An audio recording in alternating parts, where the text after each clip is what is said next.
Okay, so today we've actually got two Torah portions.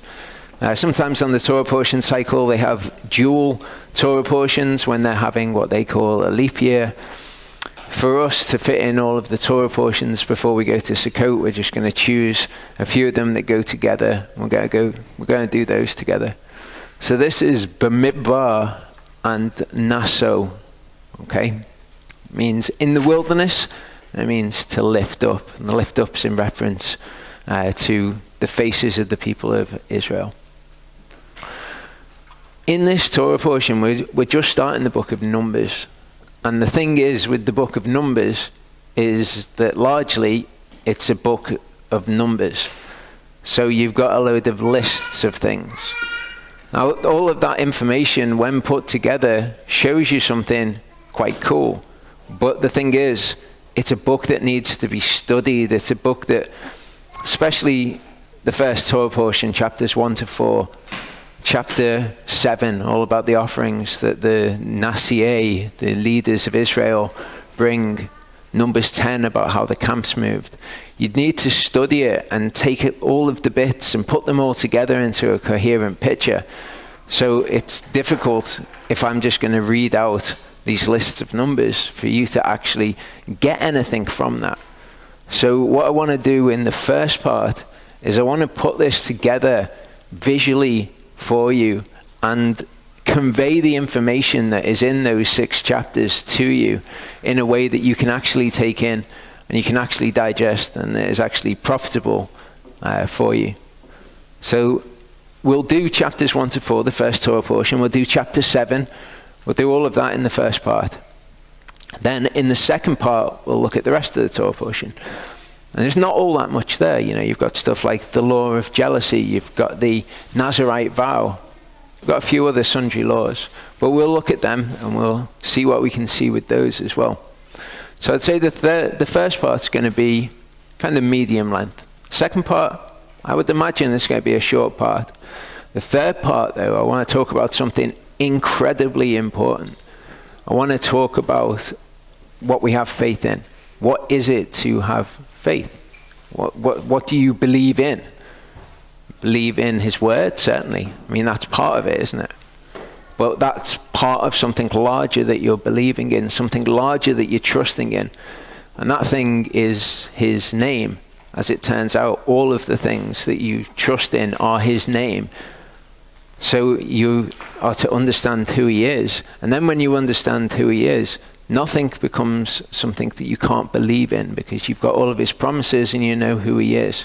So in the third part, I want to look at his name, especially in connection to the Aaronic blessing, which is in this Torah portion, which is said to put his name on his people. So we're going to look at that in the third part. And I think that that's going to be a pretty long part, because it's really important stuff, and it covers a whole load of scripture all the way through the Tanakh, Yeshua, you know, all the letters in the New Testament. They've all got stuff to say about trusting in his name. So we'll start with the information that we're given in the book of Numbers, because something that really struck me as I was going through it this week, you know, there's different ways that you can approach how you're going to deliver that information. You can look at it and you can look at the significance of it. You can look at how YHVH does things, how he organizes things, why he wants things done in a certain way. You can look at that, but that's kind of a bit of a detached perspective of looking at it from. What really struck me this week is that he is incredibly concise with the things that he says in the Torah. He's incredibly brief. And the things that we think are incredibly important, you know, like the death of Moses is just covered in one line. That's all it says about Moses' death. So he tends to just kind of gloss over and move past the things that we think are important. Well, he spends 6 chapters in the first 10 chapters of Numbers going over this information. And this is the sort of stuff that we just gloss over and we just go past.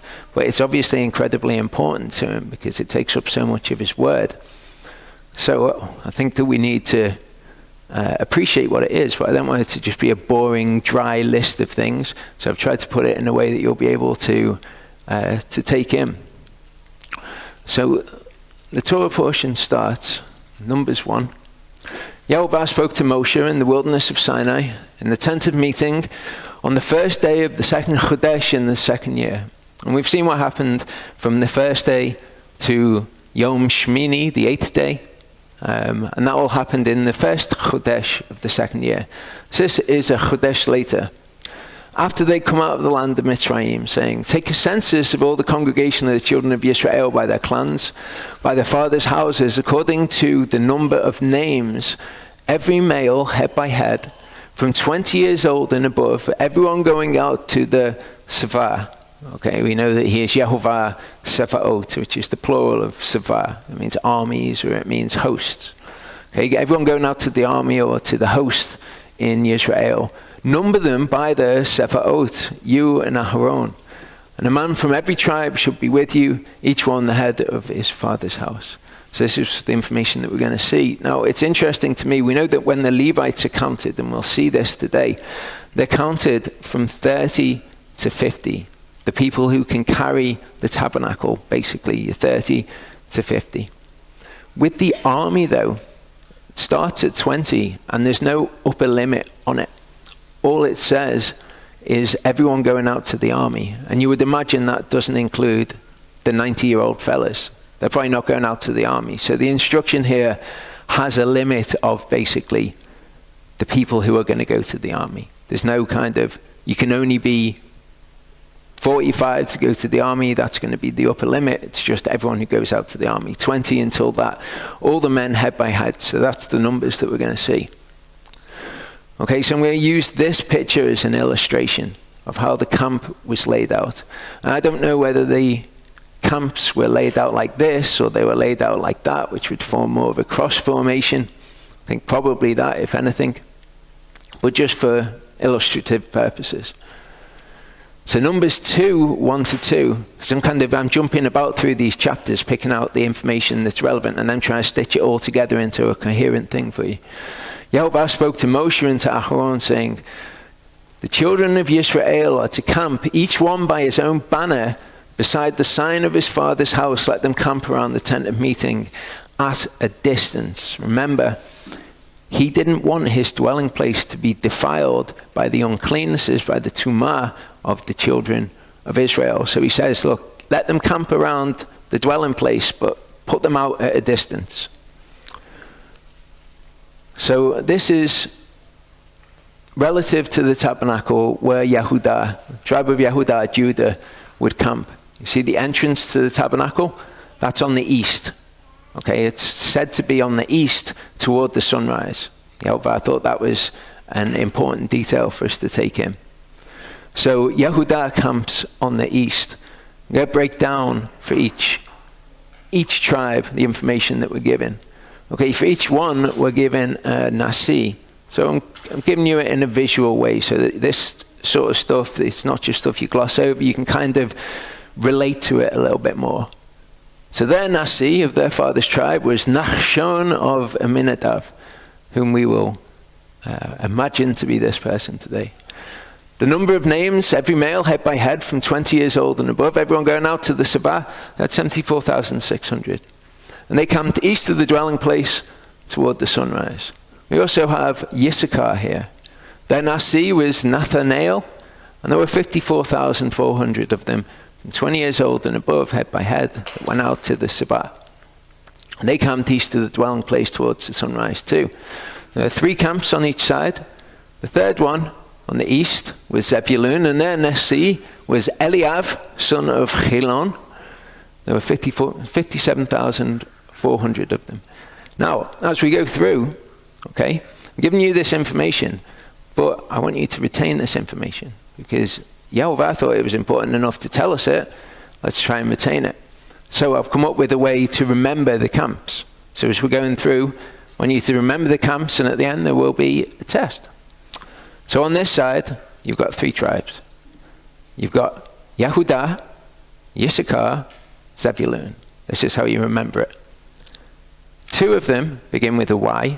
1 of them begins with a Z. Y is second to last. Z is the last. Yehudah, Yissachar, Zebulun. Y, Y, Z. Okay? They camped east of the dwelling place too. Then on the south, okay, if this is the east, this is the south, You have Reuven. Their Nasi was Elitzur, son of Shedeur. There were 46,500 of them that went out to the army. They camped on the south. There was the tribe of Shimon as well. Their Nasi was Shalumiel, son of Zurishaddai. And there were 59,300 of them in their army. They camped on the south. Now, in each of these places, the east, they would have a camp. Okay, and we know it's the YYZ, is the Yehudah, Yisachar, Zebulun. It was called, and it's called in Scripture, the camp of Yehudah. Okay, each section had a camp name. What we're looking at the moment is the camp of Reuven. Okay, so there's Reuven, there was Shimon, and there was Gad. Then Nasi was Eliasaph, son of Deuel. There were 45,650 of them camping on the south. And the way that you remember these, okay, is Reuben, Simeon, and Gad. It's the RSG. It's the Royal Scottish Guard. Okay, so we'll remember it. The other side, west of the tabernacle, what's described as behind the tabernacle, we've got Ephraim. This is the camp of Ephraim. The camp of Yehudah, the camp of Reuven, the camp of Ephraim. Their Nasi was Elishama, son of Amihud. There was 40,500 of them in the army. They camped west behind the dwelling place. There was also Manasseh. Their Nasi was Gamliel, son of Pedachur, and there were 32,200 of them. They camped west. The other tribe was Binyamin. Their Nasi was Avidan, son of Gidoni, and there were 35,400 of them, 20 years old and above, that went out to the army. So the way that you remember this camp is they are the two houses of Israel. Okay, you've got Ephraim and Manasseh, who make up the tribe of Joseph, which is said to be the house of Israel, the house of Joseph, which is Ephraim, Manasseh. So that represents the house of Israel. And then you've got the other one, apart from Yehudah, who are in the house of Yehudah. Benjamin and Judah in the house of Judah. So you've got Ephraim, Manasseh representing Ephraim, or the house of Israel.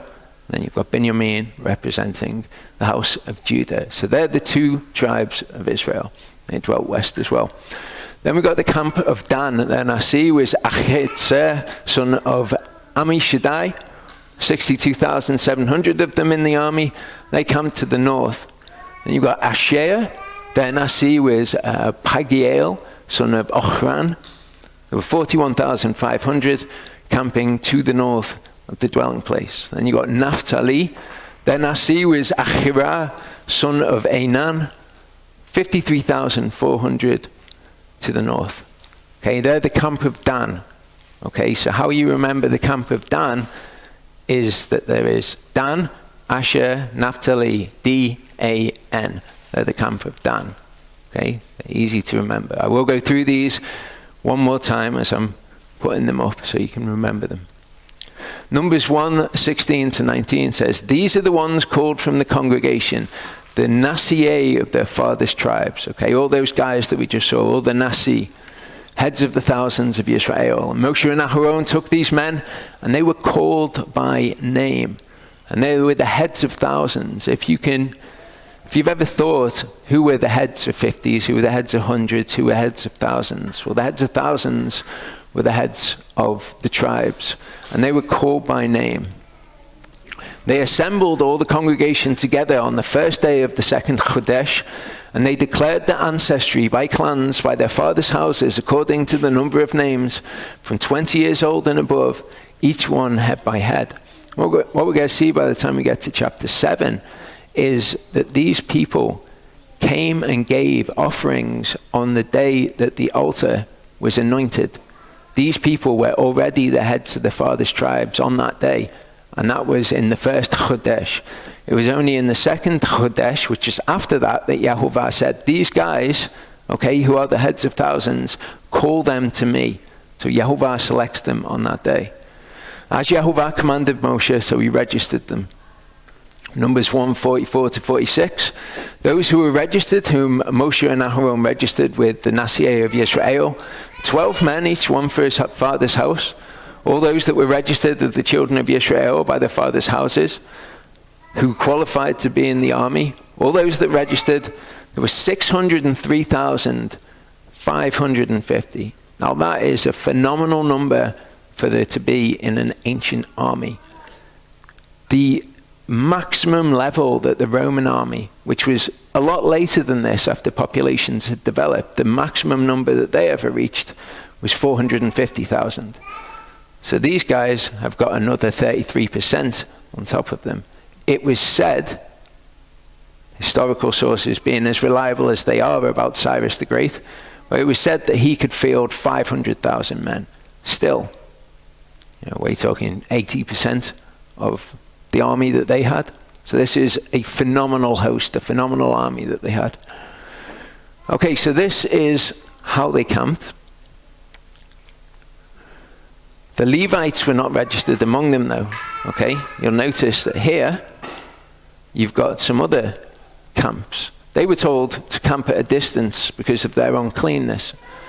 The Levites are a little bit more holy. They had to be prepared so they could do the service of the tent of meeting. So they could camp closer. The Levites were not registered among them because the Levites didn't go out to fight. They weren't part of the Sefaot. Because Yehovah had spoken to Moshe saying, only the tribe of Levi you do not register, nor take a census of them among the children of Israel. Instead, appoint the Levites over the dwelling place of the witness, over all its furnishings, over all that belongs to it. They bear the dwelling place and all its furnishings, and they attend to it and camp around the dwelling place. So when it says they bear the dwelling place, it means literally they would carry it from place to place. So you've got this huge army, bigger than anything you see in the ancient world.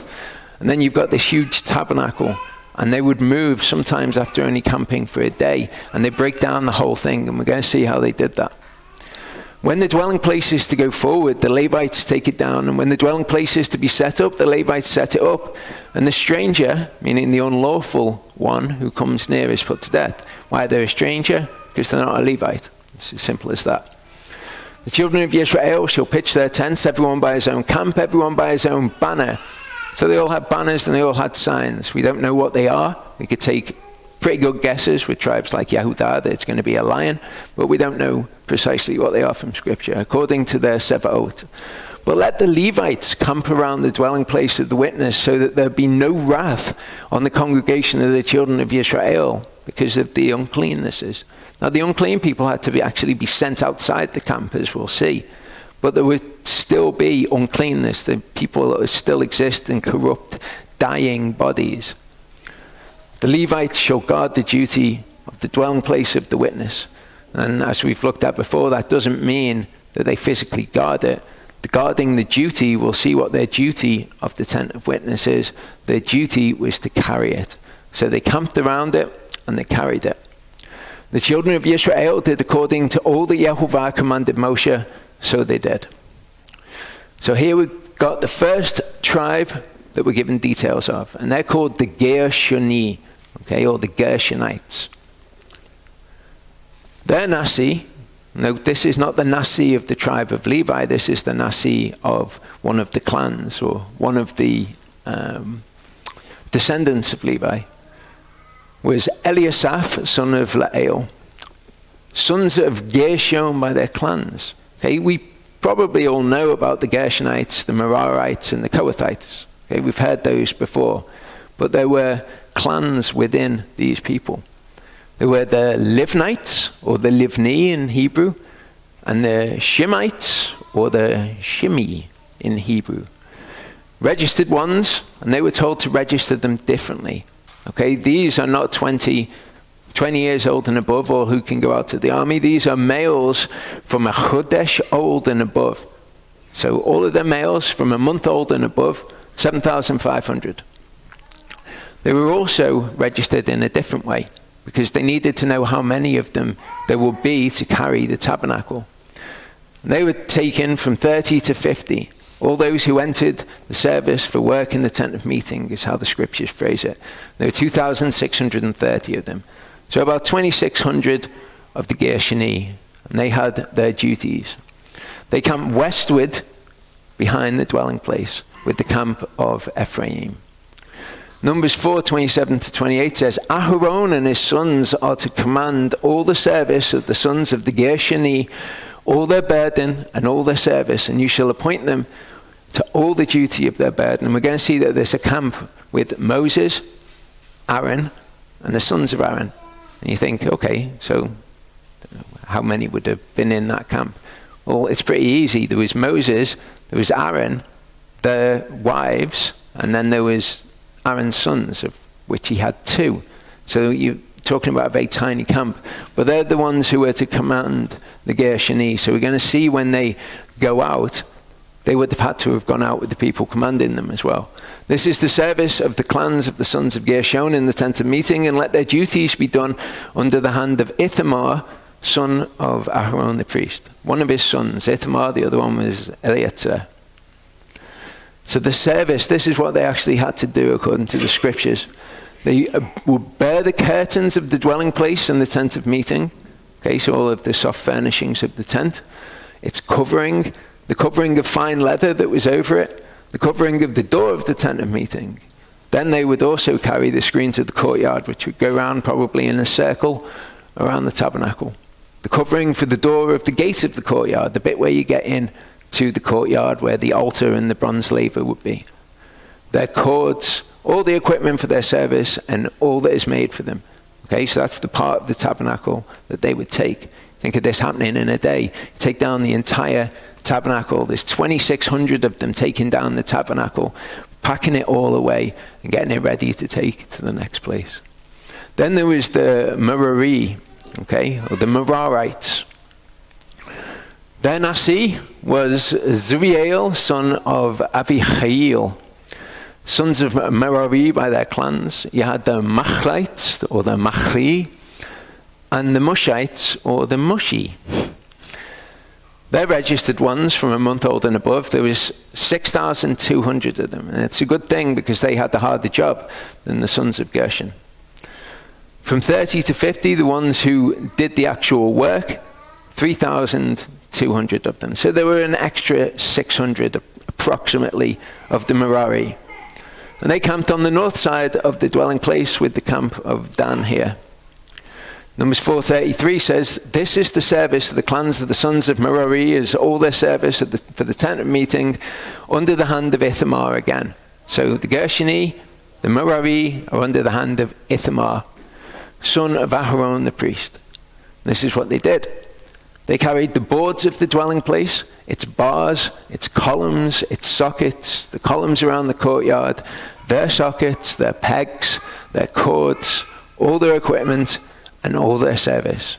Okay, so these are the pretty heavy things. You think once you've taken all the soft furnishings off the tabernacle, you're left with like a skeleton structure underneath, and they would have to take all of that down, and there would be 3,200 of them doing it. And we're told, assign to each by name the equipment of the duty of their burden. So this was scripted exactly. We want you to get bar 32B, and we want you to put it on the wagon, and then when we get there, it's going to be your job to take it off. Everyone knew exactly what they were doing. Then we've got the Kahati, or the Kohathites. Okay, and these people had a pretty special job. Their Nasi was Elitzaphan, son of Uzziel. The sons of Kohath by their clans, there were more of them. There were the Amramites, or the Amrami. There were the Yitzharites, or the Yitzhari. The Chevronites, or the Chevroni. And then you think by this point, I get it. Okay, if you want to take an English name to a Hebrew name, you just put E at the end instead of ites. That's what you think, isn't it? Then you throw in a curveball with the Uzzielites, who are actually the Atzieli. There you go.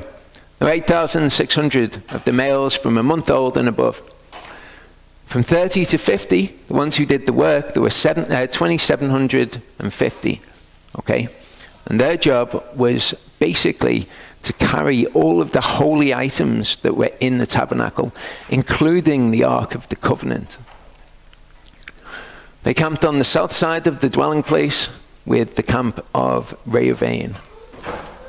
This is the service of Kehat in the tent of meeting, the most set apart, the Kodesh HaKadashim, the Holy of Holies. At the breaking of camp, Aharon and his sons shall come, and they shall take down the covering veil and cover the ark of the witness with it. So they would go into the tent of meeting, and there would be a veil around the ark of the covenant. And they take that down, and they put it over the ark of the covenant. Now this is the sons of Aharon. This is not the Kohathites at this point. Okay, the sons of Aharon were Kohathites, but they were the priests. They were descended from Aaron. So they would put this over the ark and put on it a covering of fine leather, and spread over that an all blue wrapper, for the want of a better word, and shall insert its poles, because it had holes, didn't it? And it had poles to be carried. I don't know where they kept the poles, but wherever they were, they would go and get them, and they would put them into the ark once it had been covered. And on the table of showbread, which is interesting because it doesn't say showbread. It says on the table of presents. Don't really know what to make of that, but showbread is not a word that exists in Hebrew. They shall spread a blue wrapper and put it on the dishes, the ladles, the bowls. I want you to take note of those three things: dishes, ladles, and bowls. Where did they come from? Scripture actually tells us where they came from, and we'll see at the end of this part. The jars for pouring and the presents on it, whatever that was. They certainly did put 12 loaves of bread on it, so perhaps it is referring to that. And they shall spread over them a scarlet wrapper, and cover the same with a covering of fine leather, and shall insert its poles, and cover the table of showbread. Shall take a blue wrapper and cover the lampstand, the menorah of the light, with its lamps, its snuffers, its trays, and all its oil vessels by which they serve it. And they shall put it with all its utensils in a covering of fine leather, and put it on a bar. And over the golden altar they shall spread a blue wrapper, and cover it with a covering of fine leather, and shall insert its poles. Okay, so this is the altar of incense. Okay, in the holy place was the altar of incense, the golden altar. It was square, and it had holes on each side to be carried. They shall take all the utensils of service with which they serve, because that's what they did. The priests would serve with these things in the set apart, in the holy, and put them in a blue wrapper, cover them with a covering of fine leather, and put them on a bar.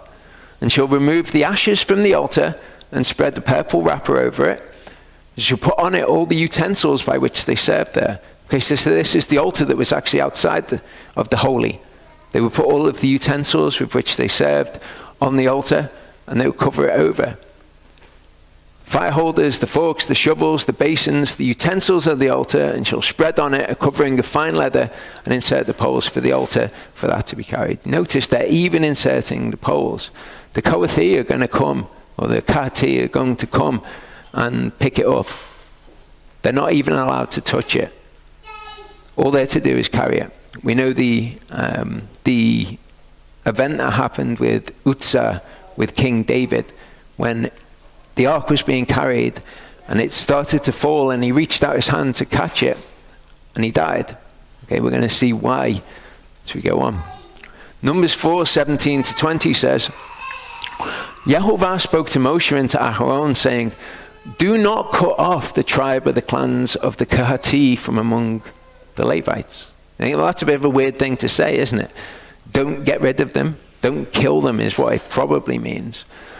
And the reason why is because anyone who came near to the Holy of Holies, the holy of the holy objects, was to be killed if they were a stranger, if they weren't of the sons of Aaron. But he says, the Kahati, the Kohathites, they're to carry them. When they do, don't kill them. I've already told you to kill anyone who's coming close to it, but these guys, they're going to be okay. But do this to them, and they shall live and not die when they approach the Kodesh HaKadashim. Aharon and his sons shall go in and appoint each of them to his service and his burden. Okay, so Aaron is going to go in, Aaron and his sons go in, and they say, you carry this, and this is what you're to do, and they direct them. They are not, however, to go in to watch while the set-apart objects are being covered, lest they die. So this is how amazing these things are. We've got a bit of a distance between ourselves and the events of this. But to them, they had to be so careful. They couldn't even go into the dwelling place. They were about to go and carry the objects. But while they were being covered, they couldn't even go in to look at them in case they died.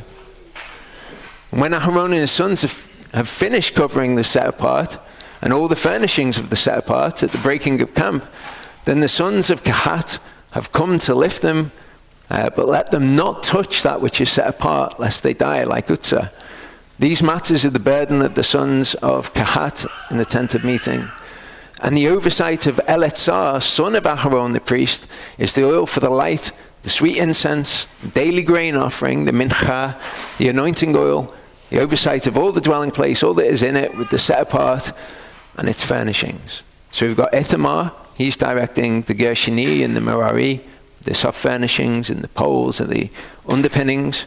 And then you've got Eleazar and Aaron, perhaps Ithamar before he sets off, directing them as to what they're to do in carrying them, having come in and carried, covered everything. These are the generations of Aharon and Moshe when Yehovah spoke with Moshe on Mount Sinai. Okay, so this is not when he started meeting with them in the dwelling place. We looked at the word toldot when we did Torah portion toldot, and what it means is bringing forth. These are the things that Moses and Aaron brought forth. And it could be their genealogy, because that would fit into the idea of what they brought forth, but it's not just restricted to that. And these are the names of the sons of Aharon: Nadav, the firstborn, and Abihu, Eleazar, and Ithamar. These are the names of the sons of Aharon, the anointed priests whom he ordained to act as priests. And Nadav and Abihu had died in the presence of Yehovah when they drew near with strange fire, unlawful fire, in the presence of Yehovah in the wilderness of Sinai, and they had no children. So Eleazar and Ithamar acted as priests in the presence of Aharon their father.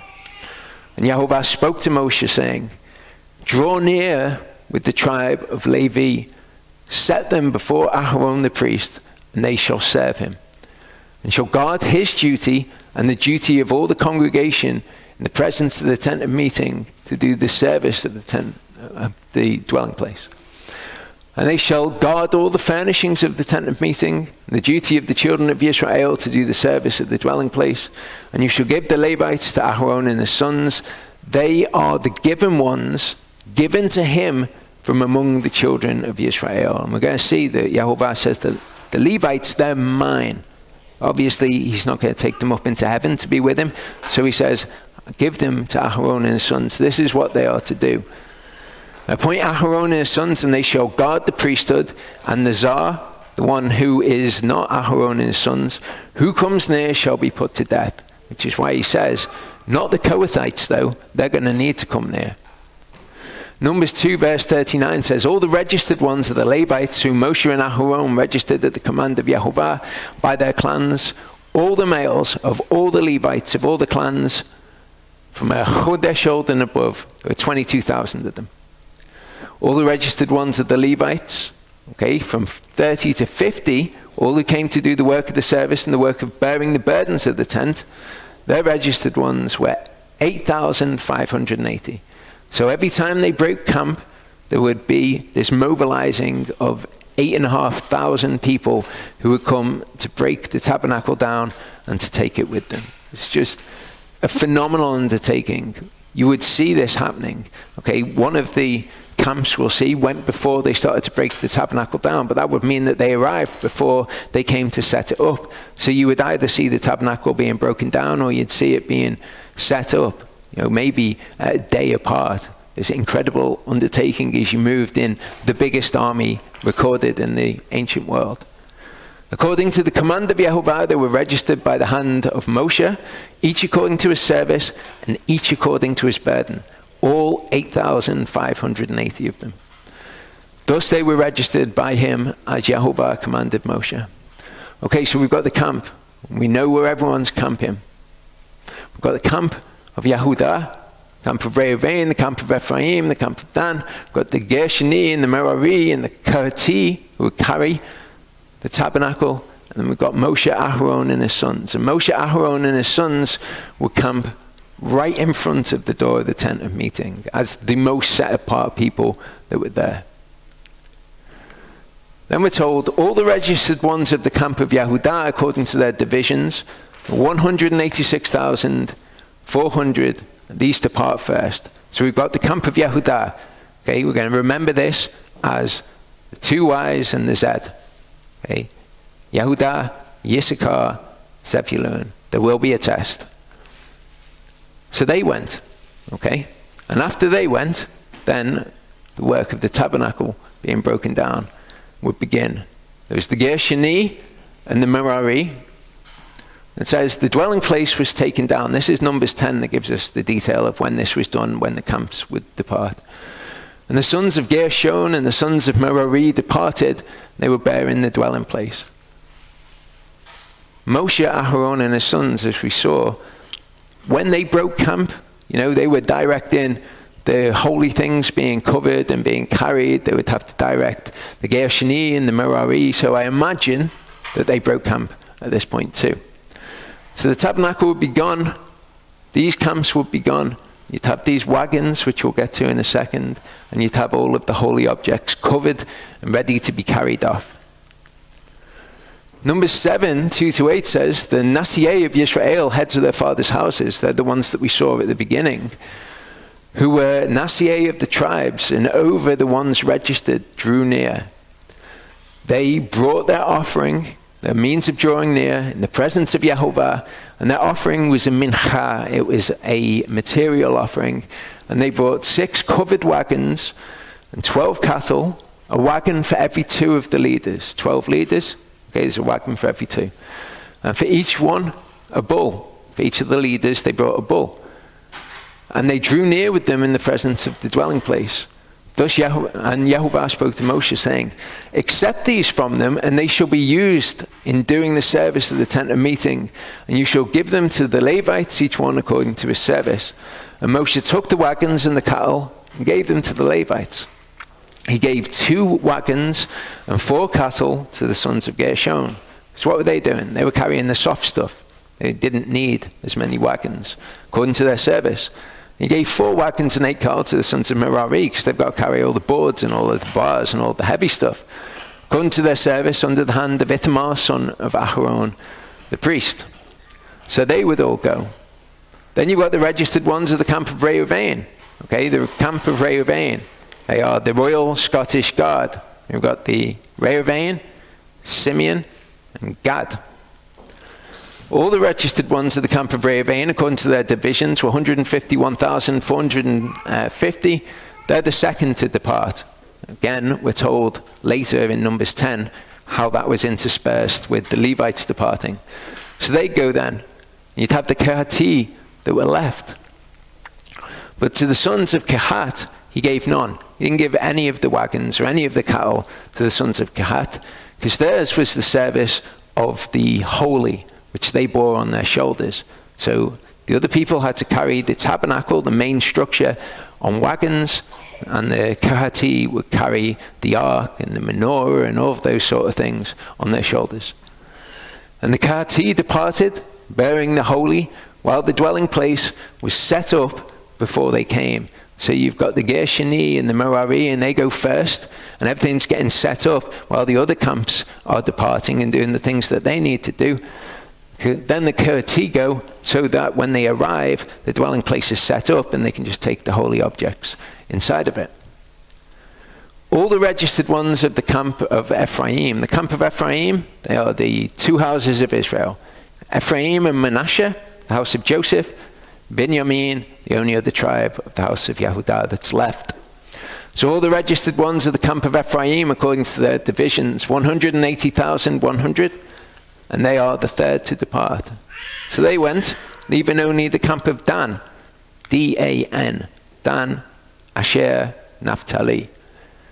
157,000 of them, and they departed last with their banners. These were the ones that were registered to the children of Israel by their fathers' houses, all who were registered according to their sevaot of the camps, 603,550. The Levites were not registered among the children of Israel. as Yehovah commanded Moshe. And the children of Israel did according to all that Yehovah commanded Moshe.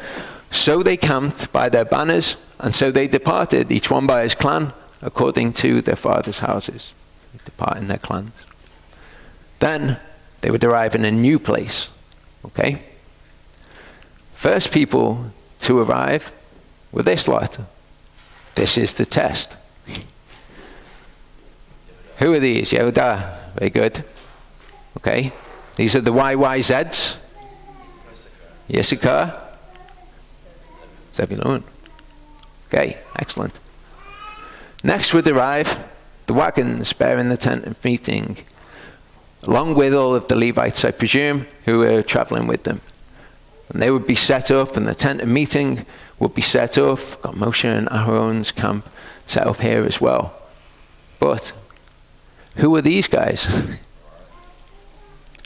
Who? Merarites. Oh, other one. Yep. Gershonites. Merari. Okay. There you go. Next would arrive the guys to the south. This is to the east, this is to the south. Okay? This is the Royal Scottish Guard. Vain. Simeon. Gad. There you go, you got it. Okay, next would be these guys. They were waiting for the tabernacle to be set up when they arrived. So, who are they? You remember? Charlie got it? Yeah. Kohathites, that's right. Okay, and then would come the set apart that had been traveling on their shoulders, and they would put it into the tent of meeting, and then these guys would arrive. The guys to the west, behind the dwelling place. And these are the two houses of Israel. So who've we got? Ephraim. Jeff got the two. Last one? Benjamin. Okay. Last camp to arrive with the camp of Dan. So who are these guys? Dan? Sure. Naphtali. Oh, you've got them all. You can remember them now. Number 7. Okay, we're coming to a close. Number 7, the Nasi drew near with their Hanukkah offering. Okay, and now while we're on the subject of the word Hanukkah, I'm going to cover this very briefly because you will occasionally get the question, what about Hanukkah? Are we supposed to be doing Hanukkah or Hanukkah? Okay, the thing with Hanukkah is, it is the memorial of a military victory. The military victory of the Maccabees. The problem is, Yehovah had brought an enemy army against them. And they were fighting against Yehovah's will. And we're going to see when the king of Israel does it, and when the king of Judah does it, when they don't submit to the armies that Yehovah sent against them. They're told, no, submit to them. Doesn't go well for them. So the whole thing that it's in memorial of, it's not a good thing. The other thing that people will say is, well, it is the rededication. And every year I like to rededicate myself. It's all about the rededication of the altar. I rededicate myself. But when people say that, I think, what? They were rededicating the altar because somebody had slaughtered the pig on it. What are you doing every year? That's not a good attitude of mind to have. Okay, you don't need to rededicate yourself every year. You offer yourself as a burnt offering to Yehovah. You don't need to rededicate yourself.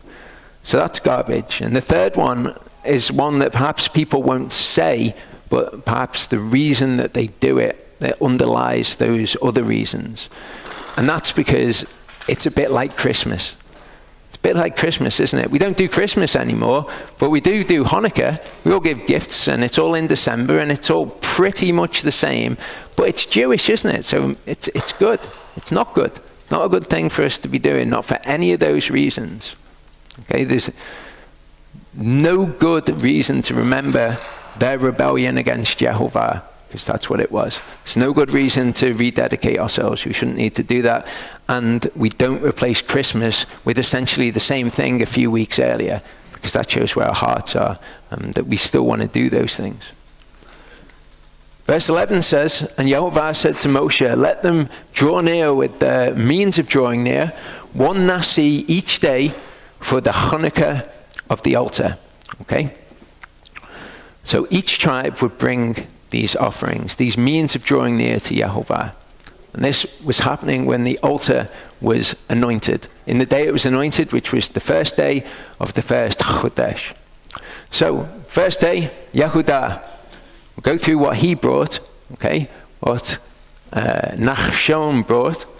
His means of drawing near was one silver dish weighing 130 shekels, one silver bowl of 70 shekels, and they were after the shekel of the set-apart place, it says. But that's not what it says in Hebrew. It says it was after the shekel HaKodesh. Okay, we know what the Ruach HaKodesh is. It's the Holy Spirit. The shekel HaKodesh, or shekel HaKodesh, is the shekel of holiness, or the holy shekel, not the shekel of the set-apart place. Of them, they were filled with fine flour mixed with oil, and that was as a mincha.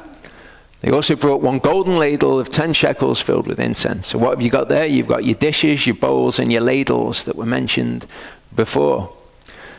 As an olah, as a burnt offering, they would bring a young bull, a ram, one male lamb a year old.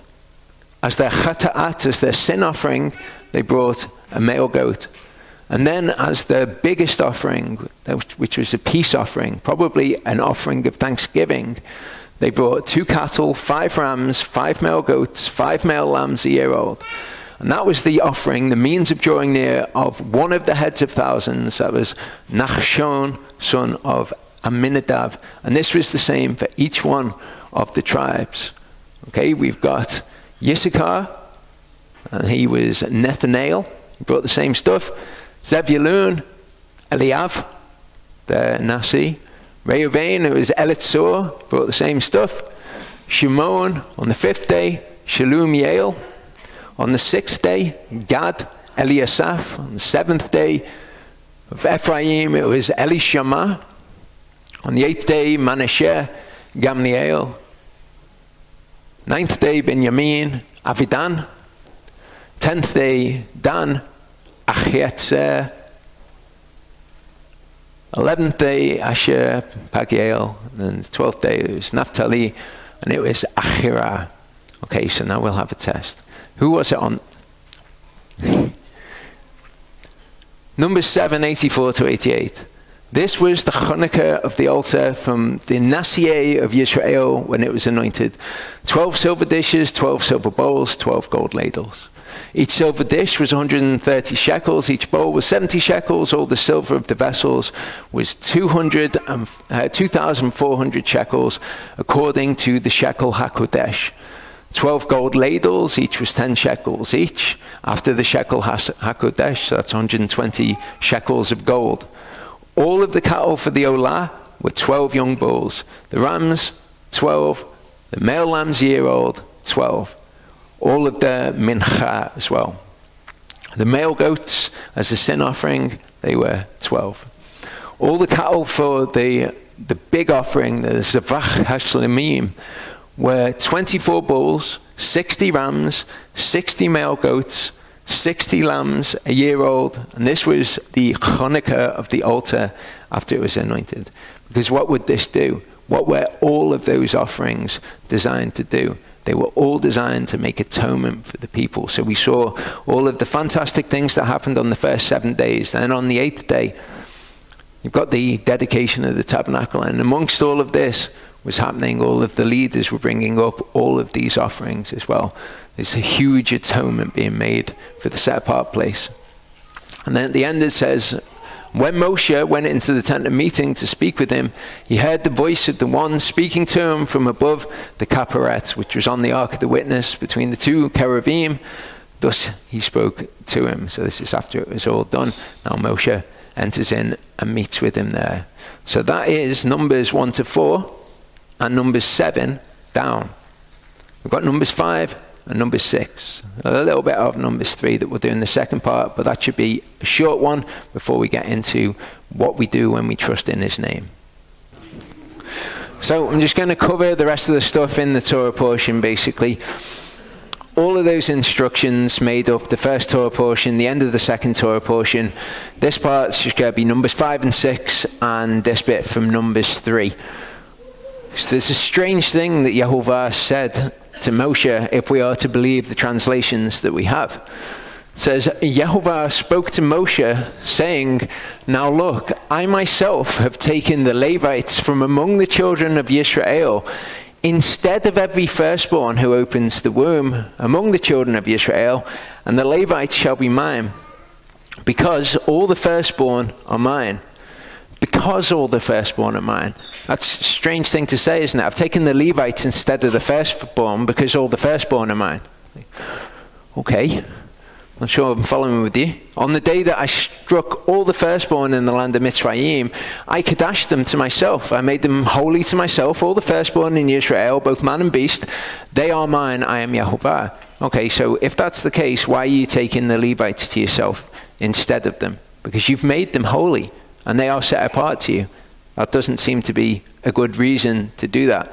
I'm going to suggest something, because when we look at the Hebrew behind this, we can see something, and from this, even if this is not the correct translation, you'll learn something about using Blue Letter Bible. Okay, blueletterbible.org, it will give you the Hebrew of the passage, and then it will break down the words in the Hebrew of the passage for you. But sometimes it's got words in which are not listed here. So, for example, we've got ve'ani, hine at the beginning. They're not listed on there. The first word that we have listed on there is lekach, okay? And this is actually lechaktu. It's a modified version of it. But it's the first one that's on there. So ve'ani means and I, basically. So the subject of the sentence, YHVH, I. Okay, let's just go with what they've suggested. Behold, and then we've got the chaktu, which is I have taken. Okay, I, behold, I have taken, and then we've got this.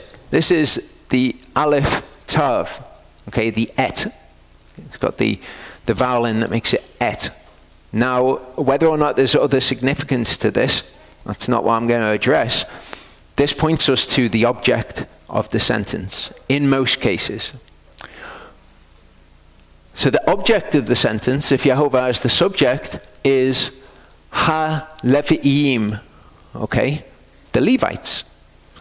I, YHVH, have taken the Levites. That's what he's taken, because otherwise you wouldn't know which one was doing the taking and which one was being taken. Okay? Makes sense? Matok, modified from tavek, from among, that'll do, that's fine. Ben would be the unmodified word. It's b'nai here in the Hebrew. It says b'nai Yisrael, and that is the sons of, or the children of Israel. So I've taken the Levites from among the children of Israel, what it says. Then we've got a word which isn't listed on here. Okay? If we look at this word is tachath. So what does it mean? What you'll notice here, it says the outline and biblical usage. So again, it's not a definition, it's just how it's used in the Bible. And then you've got a load of choices. This word is a noun. If it was a verb, you'd have the forms of the verb, and then you could see what form the verb came in, and you'd know which one to choose. But because it's a noun, you've got different choices. It says that it's a noun here anyway. It also gives the possibility of it being an adjective, an accusative, an adverb. So you've got to choose which one it is, basically. And the one that most translators go for is they say it's being used as a conjunction. But we've got no reason to believe that it is being used as a conjunction. Where it's used as a conjunction, instead of that, in return for that, because that.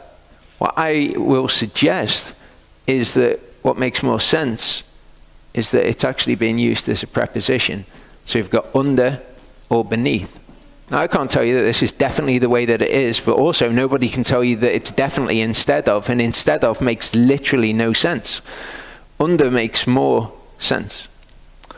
Okay, so V'ani, Hine, Lechaktu, Okay, I, Yehovah, behold, I've taken, object of the sentence, the Levites from among children of Israel under, and we've got this word, kal.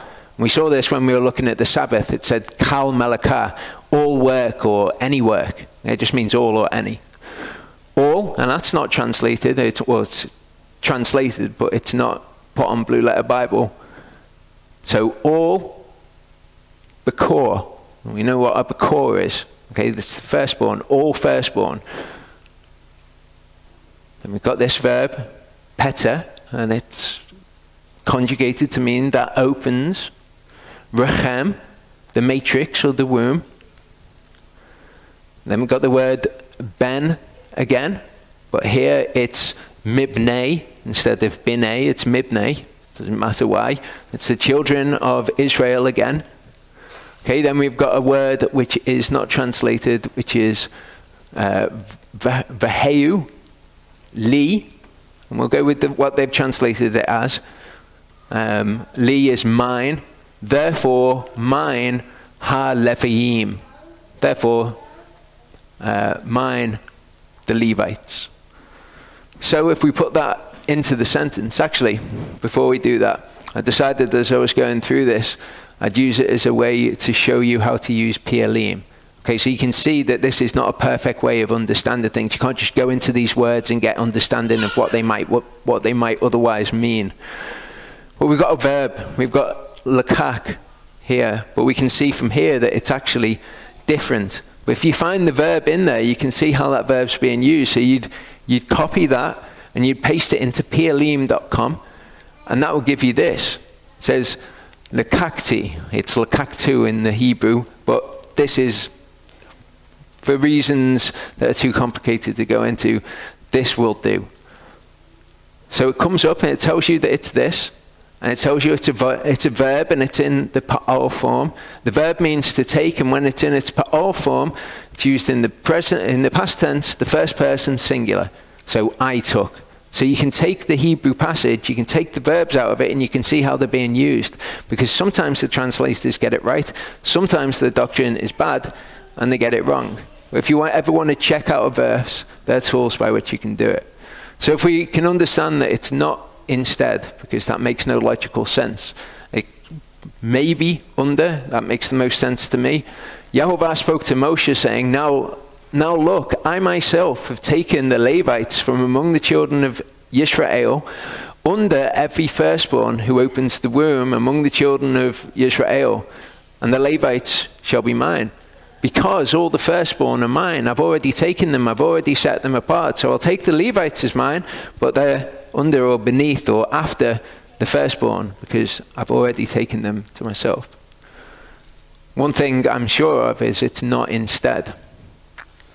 Chapter 5 starts and says, And Yehovah spoke to Moshe, saying, Command the children of Yisrael to send out of the camp every leper, everyone who has a discharge, and whoever becomes defiled for a soul. The word is tamei, it means unclean, becomes unclean for a soul.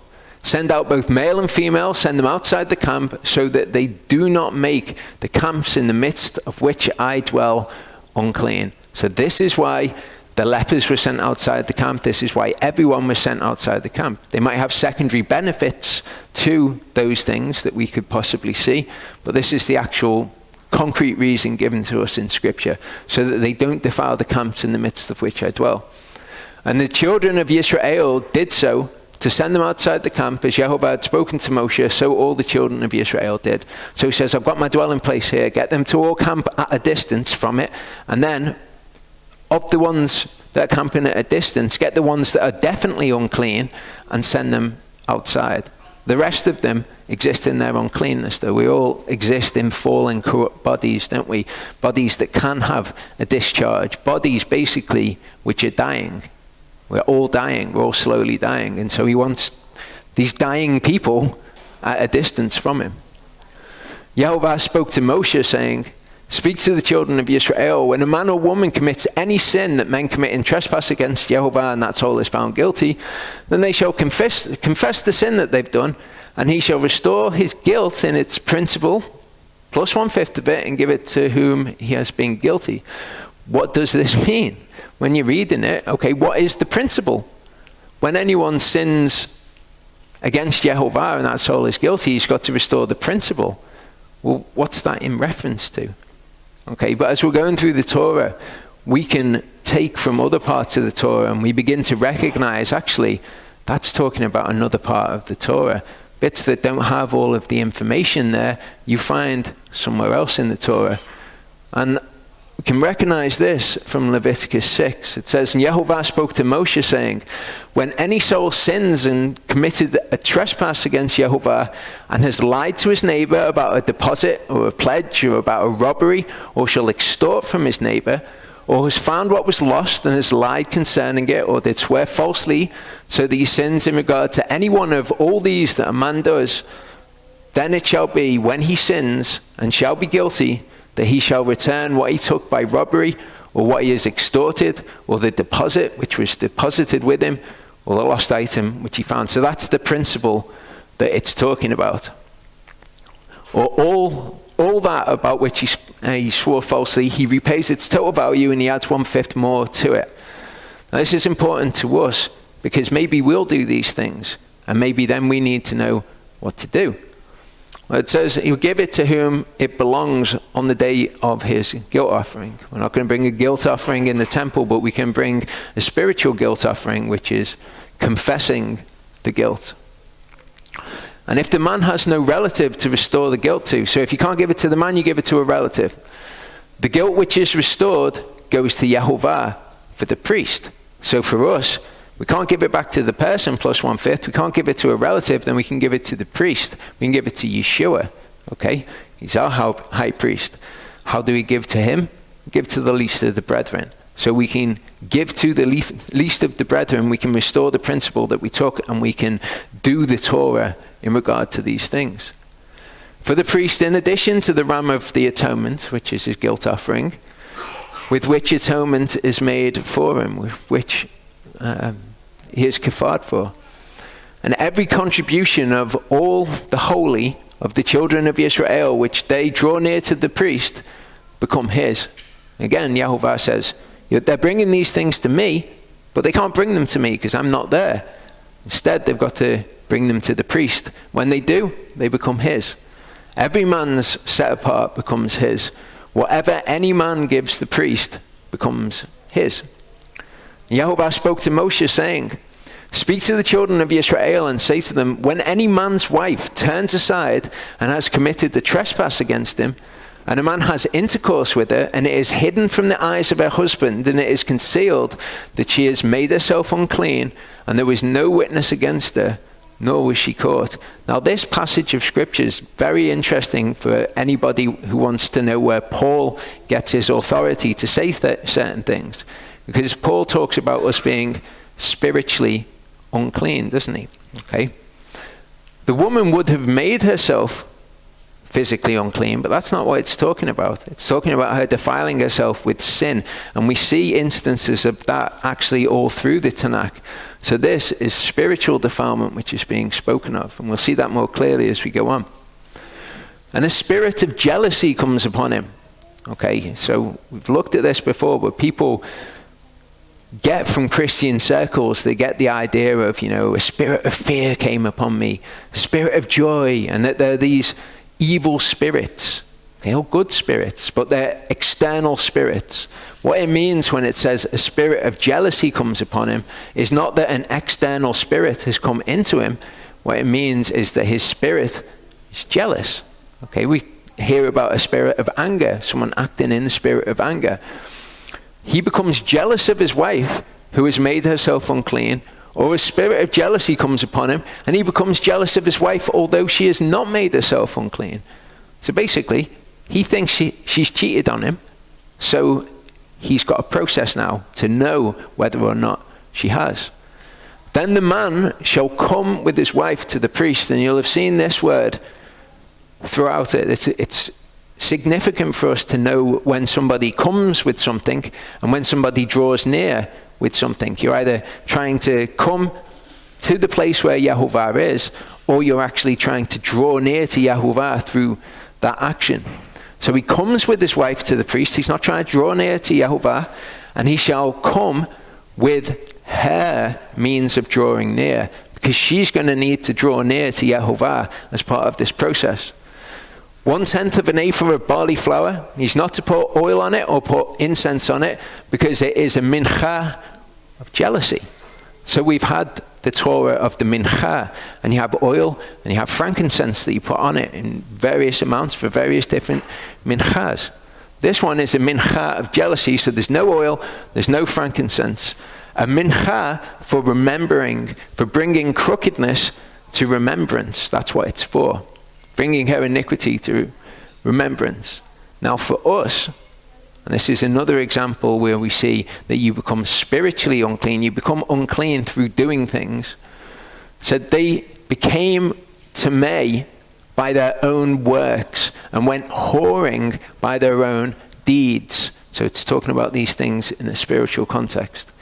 The wrath of Yehovah burned against this people, and he loathed his own inheritance. So how is this relevant to the Torah jealousy?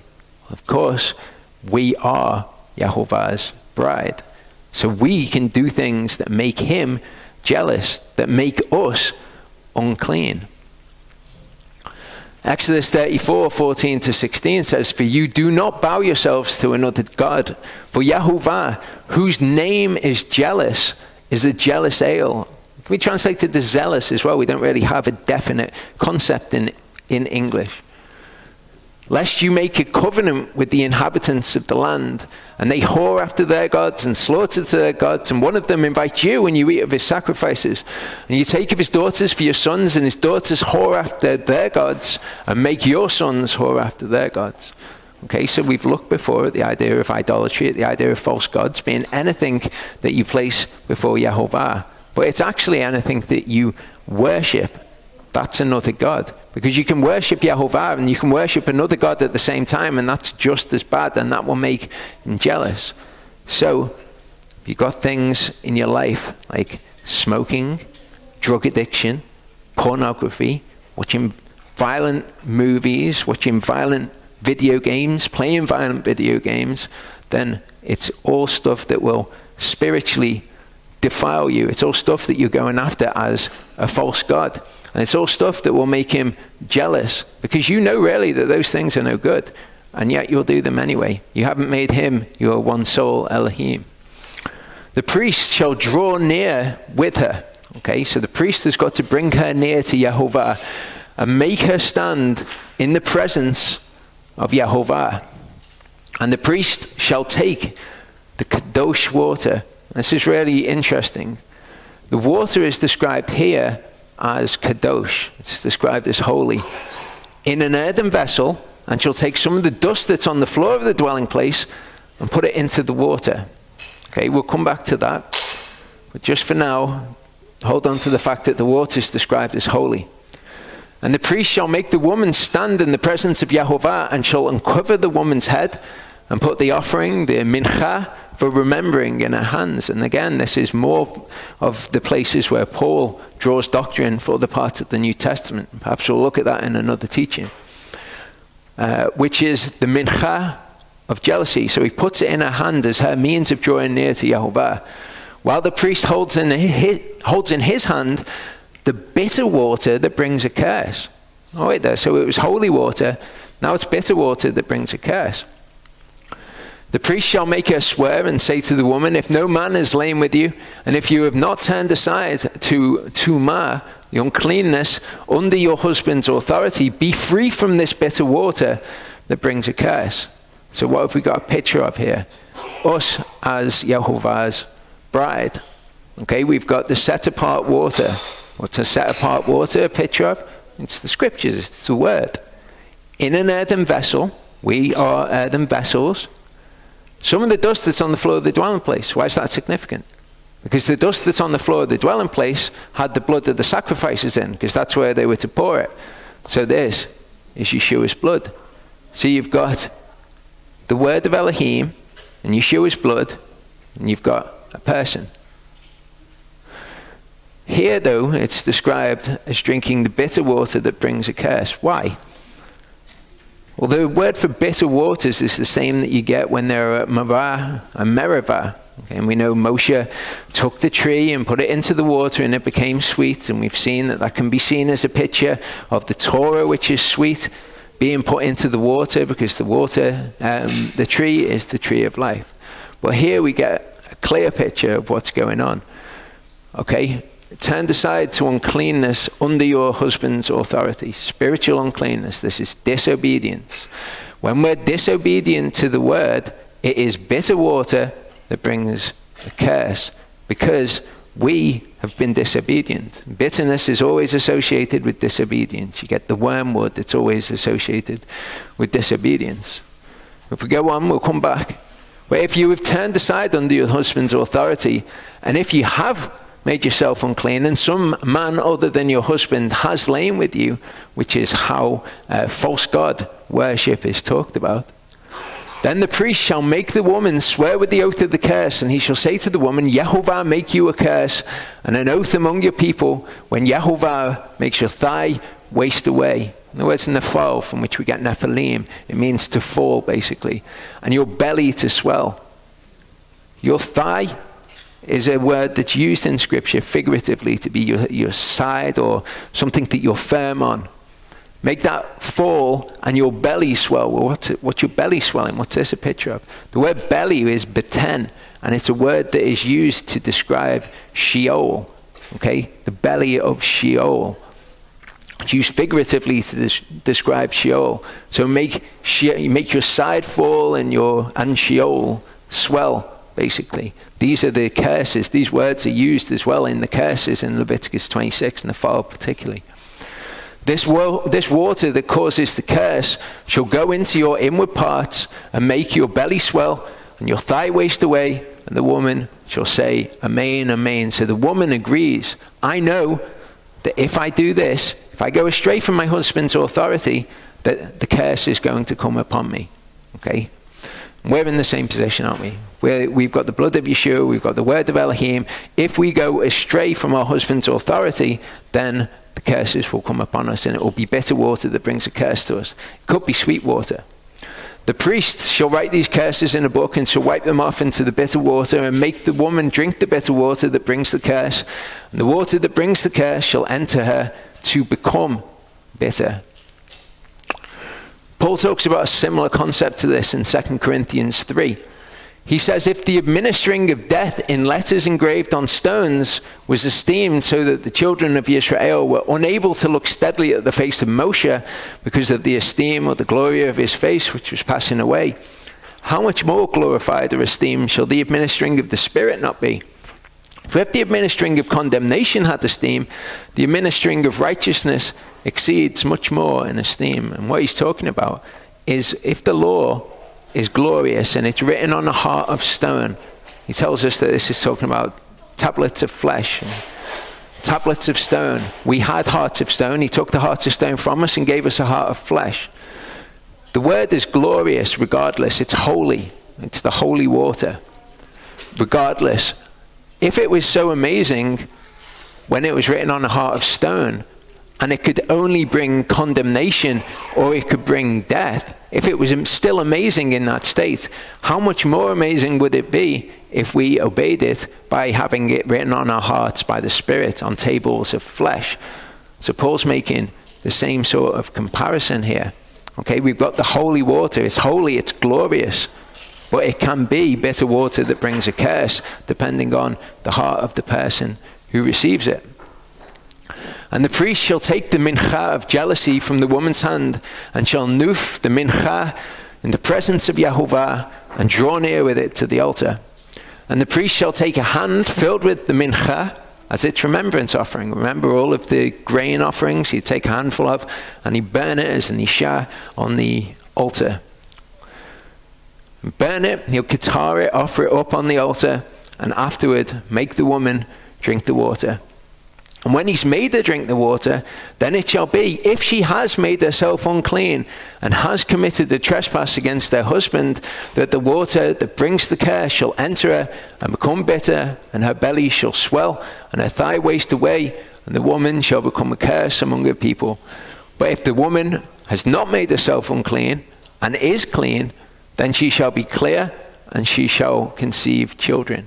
Okay? These things are in there for us to understand spiritually, as well as this is the actual thing that would happen. This is an actual mechanism that people had by which to resolve conflicts.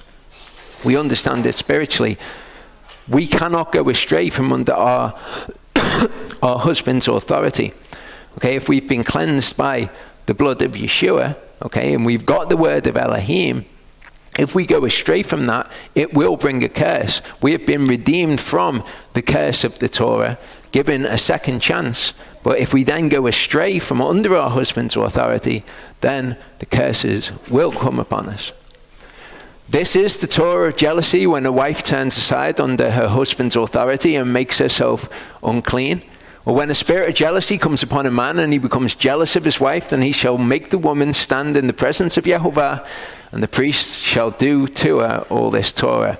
And it does make me wonder whether this will be done for us when we stand in the presence of Yehovah. Okay, because it says, afterward he shall make her drink the water. And the word afterward is a word that is used prophetically at the end, basically. The man shall be clear from crookedness, but the woman shall bear her crookedness. Okay, you're given a second chance. If you go astray from under his authority and you don't come back and atonement is made for you, you don't repent and leave all of that behind, then perhaps we will be made to drink of the water before Yeshua in the presence of Yehovah. But we can certainly see from it that we cannot go astray from under his authority, having been cleansed by his blood and being given the word. Chapter 6 starts and says, Yehovah spoke to Moshe, saying, speak to the children of Israel and say to them, when a man or woman does separate by making the vow of a Nazarite to be separate to Yehovah. We've looked at this verb before. Okay, it's palai, actually means to make something wondrous. When it's used in the noun form, it means wonderful. When it says that Yeshua's name will be wonderful in Isaiah, that's been taken out and it's been changed in the Masoretic text. So this doesn't mean just separating, it means to make them wonderful. It's not something I'm going to focus on. What I'm going to focus on is this idea of being natsar to Yehovah. By making a vow of a Nazarite to be natsar, literally to separate themselves to Yehovah, he natsars himself from wine and strong drink. He drinks neither vinegar of wine nor vinegar of strong drink. Neither does he drink any grape juice nor eat any grapes or raisins. So anything that comes from grapes, basically, has nothing to do with. He's separated from that. All the days of his separation, and this is going to become a significant word. It's just a noun version of this verb, the netzer, his separation, he's separate. He does not eat whatever is made from the grapevine, from seed to skin. All the days of the vow of his netzer, a razor does not come upon his head until the days are completed for which he does natsar himself to Yehovah. He is set apart, he's kadosh, and he shall let the locks of the hair of his head grow long. So, the usual case for a person in Israel, would they be allowed to let the hair of their head grow long? No. He separates himself and he lets the locks of his hair grow long. Which is where Paul gets this from in Corinthians 11. But his separation, all the days of his separation. Now, this naturally brings to mind when Yeshua said, but I say to you, I shall certainly not drink of this fruit of the vine from now on till the day when I drink it anew with you in the kingdom of my Father. Okay, so is Yeshua taking a Nazarite vow here? Could be, couldn't he? Well, we see in John 19:29 that a bowl of vinegar stood there. They filled a sponge with vinegar, put it on hyssop, and held it to his mouth. And he drank of the vinegar, which he wouldn't do if he was taking a Nazarite vow, because, as we'll see in a second, if you break the Nazarite vow, even by accident, it is counted as sin against you. So it's not a Nazarite vow. So what's actually happening with Yeshua? Leviticus 10:8-10 says, and Yehovah spoke to Aharon, saying, Do not drink wine or strong drink, you nor your sons with you, when you go into the tent of meeting, lest you die, a law forever throughout your generations, so as to make a distinction between the kadosh and the chol, between the unclean, the tamei, and the clean, the tahor. So, where is Yeshua right now? What's he doing? He's high priest, isn't he? He said, I'm not going to drink wine until I see you in the kingdom.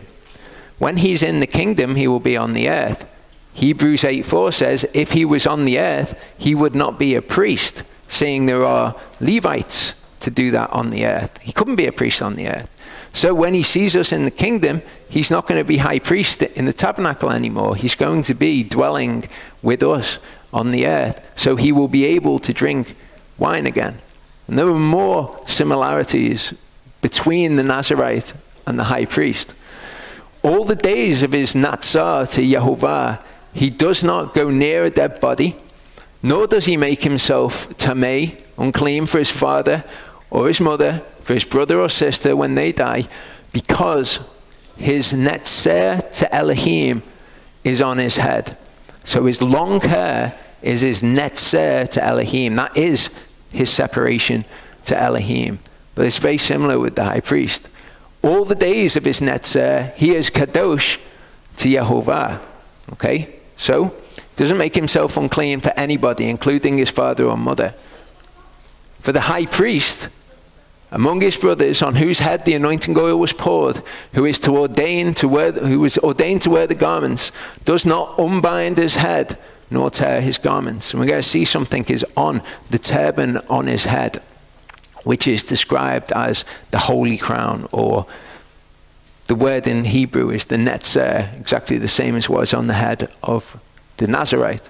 Nor come near any dead body, nor make himself unclean for his father or for his mother. So he cannot become unclean just like the Nazarite, not even for father or mother. Nor go out of the mikdash, nor profane the mikdash of his Elohim. Why? Because the sign of dedication, the netzer, the sign of separation, is on his head. It's the anointing oil of his Elohim. So for the Nazarite, he can't come near a dead body because he's got long hair on his head. And this is the sign of his dedication, the sign of his separation to Yehovah. And he cannot have that defiled. And if he does, he needs to shave it off. For the high priest, he cannot come near any dead body because he's got this anointing oil on his head. And as we'll see, he's got another netzer on his head, which is the holy crown, as some people describe it. When anyone dies beside him in an instant, suddenly, and he's made unclean the head of his netzer, then he shall shave his head on the day of his cleansing. On the seventh day, he shaves it. Okay, so this is something which has happened outside of his control. Someone's just died next to him. On the eighth day, he comes with 2 turtle doves or 2 young pigeons to the priest at the door of the tent of meeting. And the priest will prepare one as a chata'at and the other as an olah, and shall kafar for him, because he has sinned by reason of the dead body. He sinned by reason of the dead body. There are sins which are unintentional, but they still exist in the category of sin. And he shall kadash his head on that day. And as we've seen, there are ways to make atonement for unintentional sin. He shall natsar to Yehovah the days of his netzer, and shall bring or come with a male lamb, a year old, as in the sham. But the former days are not counted because his netzer was made unclean. Netzer is his hair, was made unclean. So if you make a vow to Yehovah, you make a vow for 6 months. 6 months I'm going to be separate to you. And then on the day before your vow comes to an end, somebody dies next to you.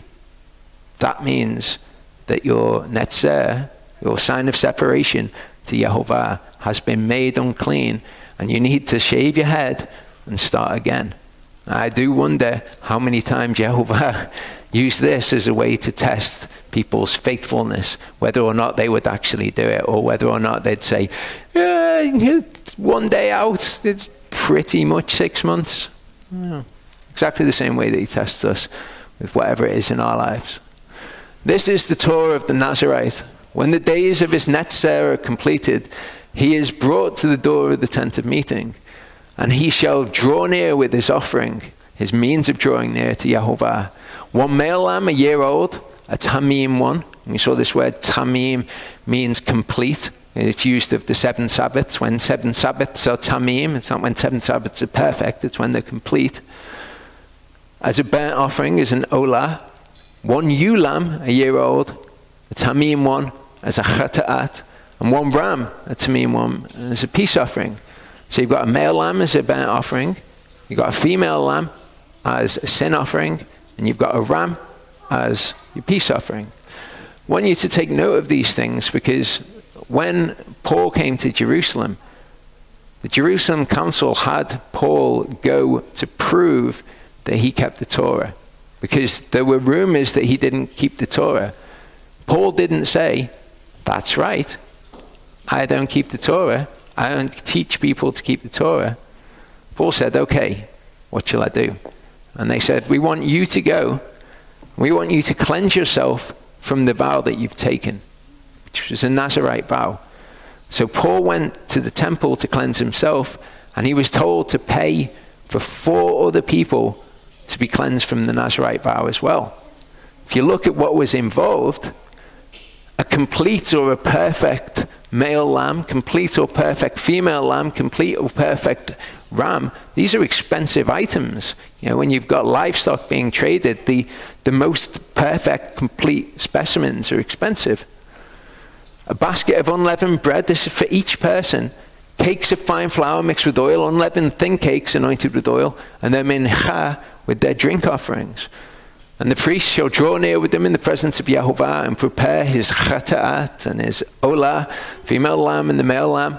He shall prepare the ram as a peace offering to Yehovah, together with the basket of unleavened bread, and the priest shall prepare its grain offering and its drink offering. And the Nazirite shall shave the head of his separation at the door of the tent of meeting, and he takes his hair from the head of his netzer, and he puts it on the fire, which is under the sacrifice of the peace offering, which is the altar that's outside the tabernacle. And the priest shall take the boiled shoulder of the lamb, 1 unleavened cake from the basket, 1 unleavened thin cake, and put them on the hand of the Nazirite after he has shaved the head of his netzer. And the priest shall noof them, shall wave them as a tenufah in the presence of Yehovah. It is kodesh for the priest, beside the breast of the wave offering, besides the thigh of the contribution, and afterwards the Nazirite does drink wine. And as we saw, all these things, as he's brought them, become the priests. When it says afterward the Nazirite does drink wine, it's the same as when it says 6 days you shall work, or 6 days you do work, and on the 7th it is a rest. It is not said in the imperative. It's not saying after he shaved his head, you better get him a glass of wine because he's got to drink one. Okay? It's not a command to do it. Same with the 6 days of work. You don't have to work the other 6 days, which is something that people get confused with in the English. This is the Torah of the Nazirite who vows to Yehovah, the means for drawing near for his separation, and beside that, whatever else is in his hand to provide. According to the vow which he takes, so he shall do according to the Torah of his separation. I think that that's an interesting requirement. Whatever else his hand is able to provide. And that's a good way for the word to test your heart. As I said, this is a short part, but when we come back in the third part, we're going to look at the Aaronic blessing, and we're going to look at what faith actually is, what we believe in. It's essentially at the Aaronic blessing, but at what is brought up by, is what was mentioned in the Aaronic blessing. So it says that Yehovah spoke to Moshe saying, speak to Aaron and his sons saying, this is how you bless the children of Yisrael. Say to them, Yehovah bless you and shamar you. Bless you and protect you, keep you, guard you, cherish you. Yehovah make his presence or his face shine upon you and show favor to you. Yehovah lift up his presence upon you and give you shalom. Which is what Charlie was talking about last week, exactly the same thing. It comes from the same place. Thus they shall put my name on the children of Israel, and I myself shall bless them. So the way that his name is put upon them is by giving his characteristics. This is who he actually is. This is what his name is. Okay, he'll bless you, he'll protect you, he'll guard you, he'll make his presence shine upon you, he'll show favor to you, he'll lift up his presence upon you, and thereby give you shalom. That's who he is, and that's offered to the people who have faith in him, to the people who do trust in his name. Revelation 14 verse 1 says, "And I looked and saw a lamb standing on Mount Zion, and with him 144,000, having his Father's name written upon their foreheads." So this is Yehovah's name being called upon them. That's what it said. Say this over them, and that will call their name, his name upon them. These people also have his name upon them. Mentioned in Revelation 22 verse 4 as well. They shall see his face and his name upon their foreheads. It's a different group of people, but the same thing is true of them. His name is called upon them. And it's important for his name to be called upon us as well. So that's what we'll be looking at, how you do. Exodus 39 verse 30 says, "And they made the plate of the set apart sign of dedication," again the Netzer HaKodesh. Okay, this is for the high priest, "of clean gold, and wrote on it an inscription like the engraving of a signet, set apartness to Yehovah." And they put it on a blue cord to fasten it above on the turbans. Remember, the high priest couldn't take off, he couldn't unbind his head, as Yehovah commanded Moshe. So this is his literal name being on his forehead, symbolic of what we have spiritually. In Revelation 17 verse 5, it talks about the whore, and it says, "Upon her forehead she had a name written." Okay, a secret, Bavel the Great, the mother of whores and the abominations of the earth. So to have someone's name called upon you isn't just to have their literal name put on you. It is to have their character. That's what this woman is about, and what we should be about is having Yehovah's name called upon us. Jeremiah 15 verse 16 says, "Your words were found and I ate them, and your word was to me the joy and rejoicing of my heart." Why? Because your name is called on me, O Yehovah Elohim Sefaot. Okay, your word was to me the joy and rejoicing of my heart. What we're going to look at as we get into this is the idea that if you know who Yehovah is, you recognize him in his word, and you know his characteristics, that will bring joy and rejoicing to your heart. And there's a specific situation which actually led me to talk about this. Somebody that I minister to online, and their own particular situation. And the point that I really want to get across is that you need to understand who Yehovah is. It's amazing actually how Yehovah brings these things to our attention that need to be spoken about. I know Charlie experiences exactly the same thing. Certain things come up, and then you can see them reflected in the Torah portion, and you're like, well, that's what I'm supposed to be talking about this week.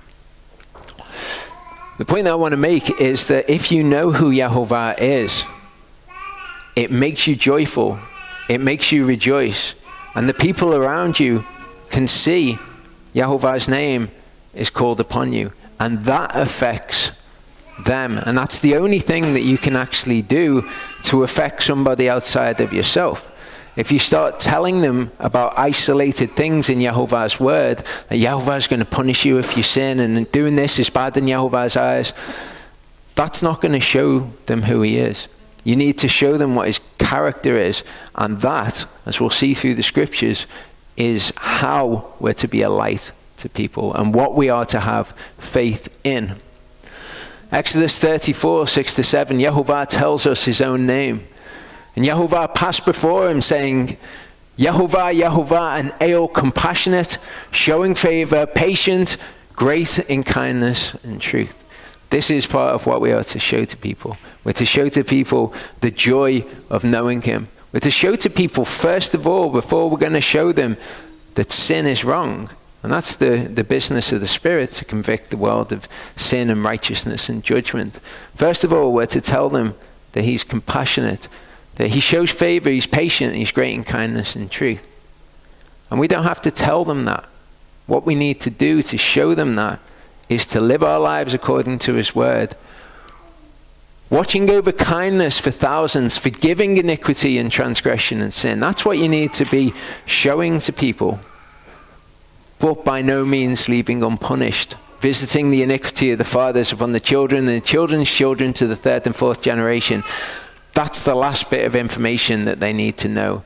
And the Ruach will bring that to them. It will convict the world of sin and righteousness and judgment. What we need to show to people is all of this. That Yehovah is actually incredibly compassionate.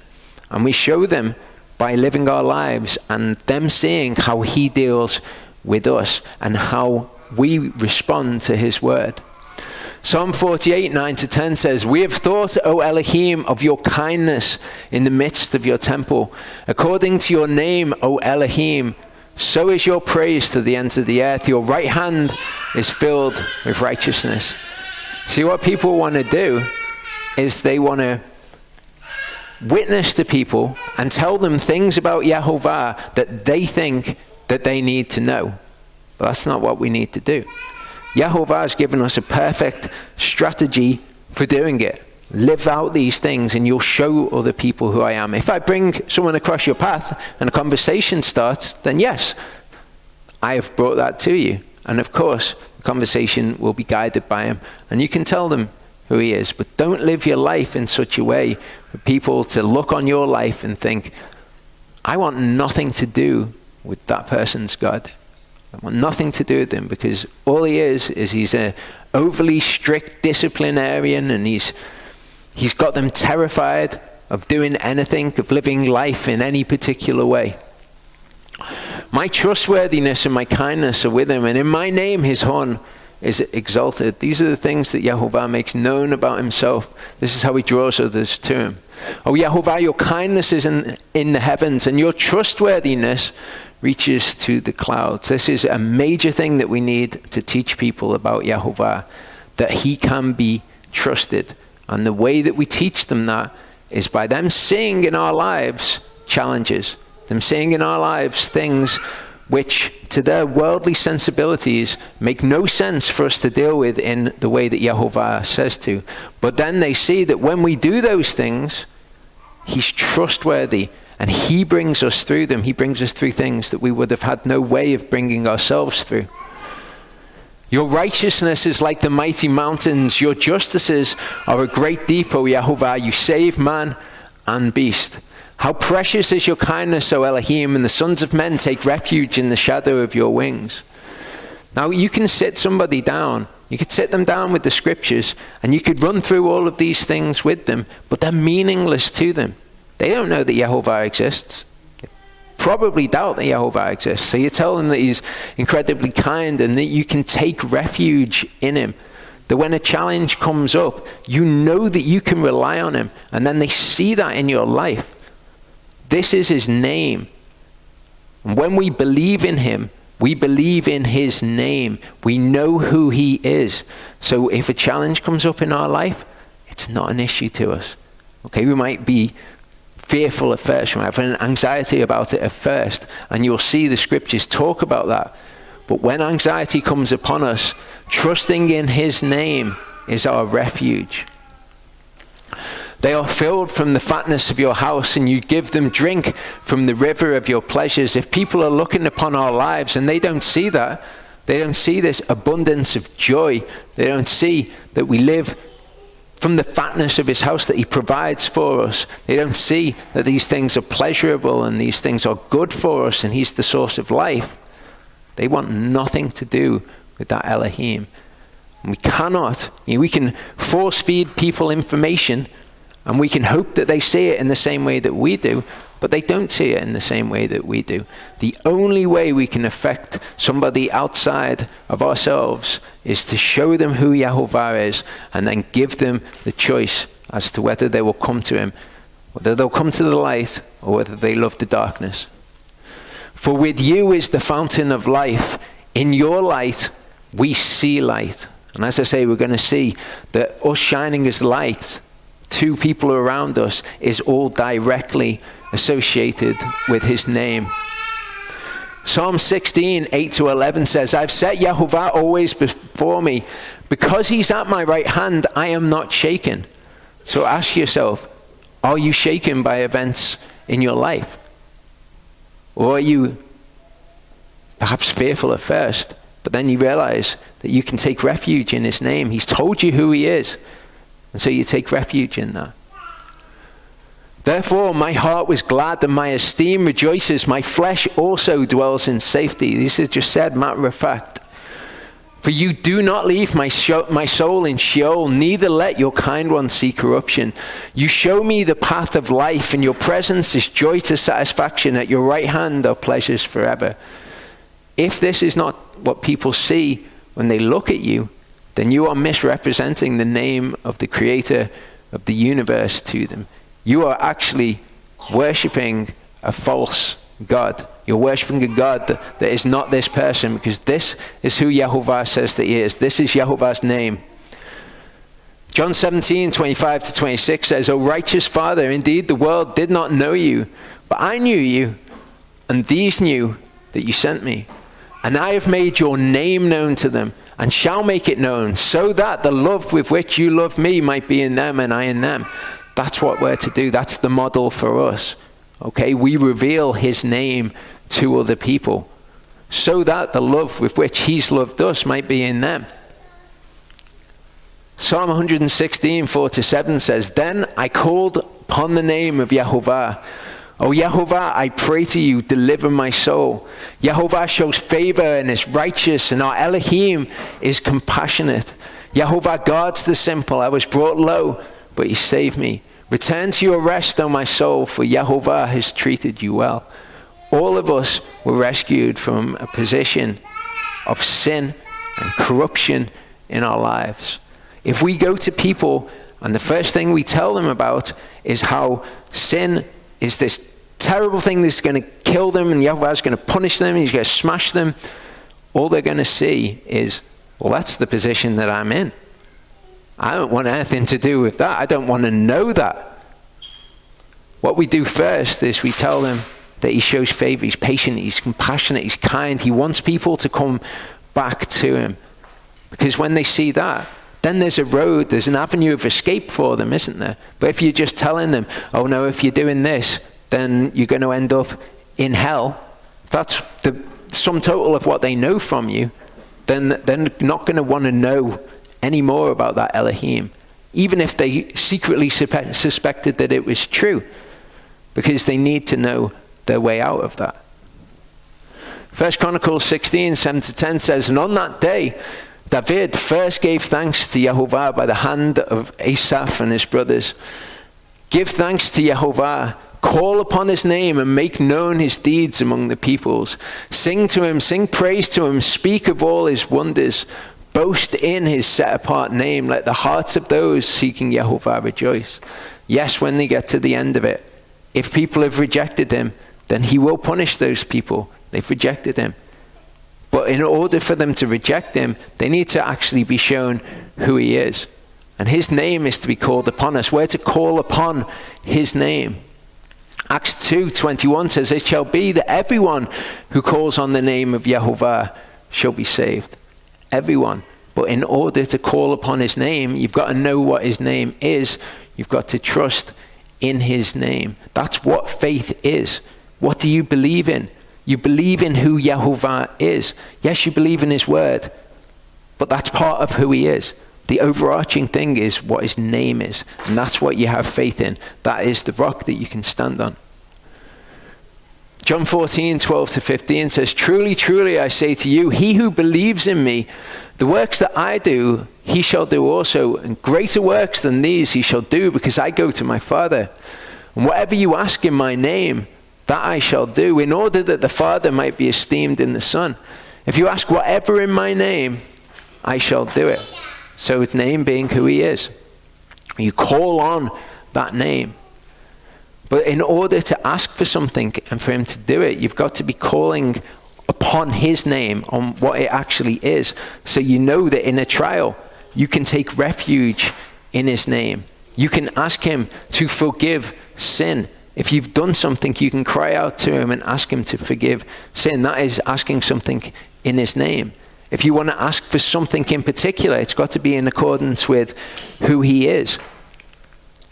If you love me, you shall guard my commands. Why does he say that right afterwards? Because that's what calling on it in his name is. It's got to be in accordance with this. And in that day you shall ask none at all. Truly, truly, I say to you, whatever you ask the Father in my name, he shall give you. Until now you have asked naught in my name. Ask and you shall receive, in order that your joy might be complete. Beloved ones, if our heart does not condemn us, we have boldness towards Elohim. And whatever we ask, we receive from him, because we guard his commands and do what is pleasing in his sight. You see this theme of what's asking what is in his name. This is the command, that we should believe in the name of his son, Yeshua Messiah, that we should believe in it, we should have faith in it. We should know that if we ask things in that name, they will be granted, if it is his will to grant them. The one guarding his commands stays in him, and he in him, and by this we know that he stays in us, by the Spirit that he gave us. Now there's a difference in guarding or cherishing his commands. Okay, that's not a checklist. It's not, if you've done all of the commands, then that's it, you're in. We cannot force people in our lives to keep the commandments. Say we've set up a military dictatorship, and you made everybody not work on the Sabbath. You made everybody eat only clean food. You made everyone wear tzitzit. You made everyone do all of the commandments. Would that have any effect? Would all of those people then make it into the kingdom? Well, if it was not in their heart to, if they've not inclined their heart towards Yehovah, it doesn't make a difference. And this is what we'll see. If any of you lacks wisdom, let him ask of Elohim. So James talks about asking of Elohim. He gives the example of wisdom, but these things are true for whatever you ask. Who gives to all generously and without reproach, and it shall be given to him. But he should ask in belief, not doubting, for he who doubts is like a wave of the sea, driven and tossed by the wind. Okay, and what this is talking about is not having a doubt about it and having a fear about it. It's talking about not taking refuge in his name. When you have that doubt, you take that thought captive to obedience to Messiah, and you say, no, I trust on his name, I know who he is. But if you ask doubting and you've not asked in faith, believing in his name, that man should not think that he shall receive whatever from the master. And there are people who pray things and they get no response whatsoever. Or they ask for things that are outside of his will or outside of his character, and they wonder why they don't receive them. He's a double-minded man, unstable in all his ways.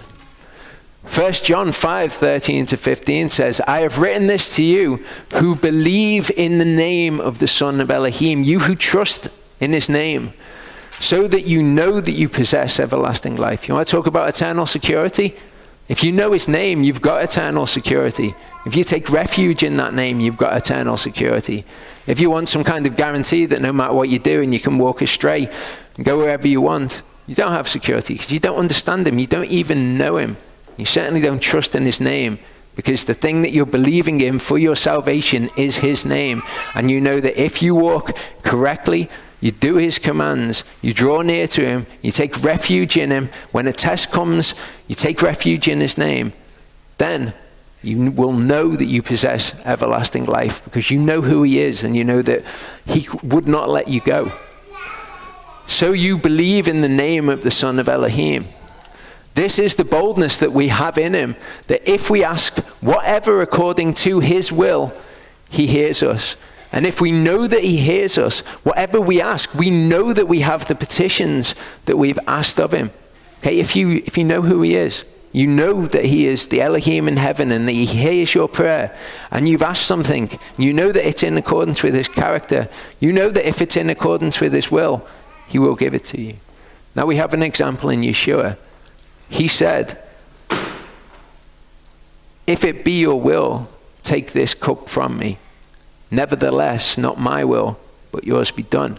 He asked according to his will. He asked for something, and he said, look, I want this. I really don't want to go through this. But if it's your will, I will go through this. So this is not a guarantee that you will just get whatever you ask. It has to be in accordance with his will as well.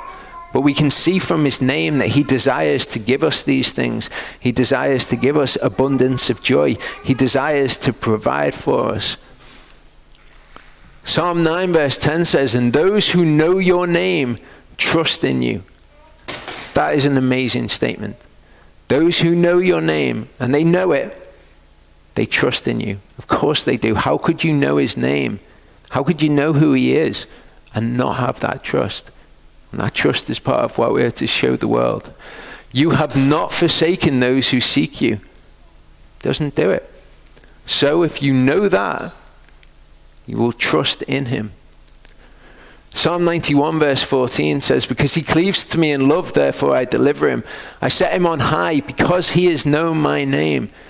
Whole thing again with Yeshua says, if you love me, you will keep my commandments. Not saying that he wants you to do it in response. He's saying, look, if you know my name, you will do my commandments because you'll want to do my commandments. If you don't know my name, of course you're not going to do my commandments. Why would you? What are you trusting in? Proverbs 18, 10 to 11 says, the name of Yehovah is a strong tower. The righteous run into it and are safe. If you know that, you know his name, then you trust in that. And any kind of doubt fades away, because how could you doubt someone that you know is solid as a rock that you can depend upon? The rich man's wealth is his strong city, and like a high wall in his own imagination. People have loads of things, don't they? They want to amass a huge collection of firearms so that they can protect themselves from whatever's coming on the world. Or they want to amass all the food in the world so that they can be safe from what is coming on the world. If you don't trust in Yehovah's name, you cannot be safe from these things. We're going to see when we go through Psalm 91 exactly what that looks like though. But let all who take refuge in you rejoice. Let them ever shout for joy because you shelter in them. And let those who love your name exult in you. Deuteronomy 28, 9 to 10 says, Yehovah does establish you as a set-apart people to himself, as he has sworn to you, if you guard the commandments of Yehovah and walk in his ways, and all the peoples of the earth shall see that the name of Yehovah is called upon you. And here it says they shall be afraid of you. That aspect of his name. They shall be afraid of you. Okay? All who take refuge in them, let them rejoice. That's connected to this idea of if you walk in the ways of Elohim, which includes trusting in him, taking refuge in him, all the peoples of the earth will see that the name of Yehovah is called upon you. And again, this is how you reach somebody. You can't sit somebody down and make them watch a ton of documentaries and make them understand what you understand. All you can do is show them the name of Yehovah. They'll see that the name of Yehovah is called upon you. And that has an effect that we'll take a look at.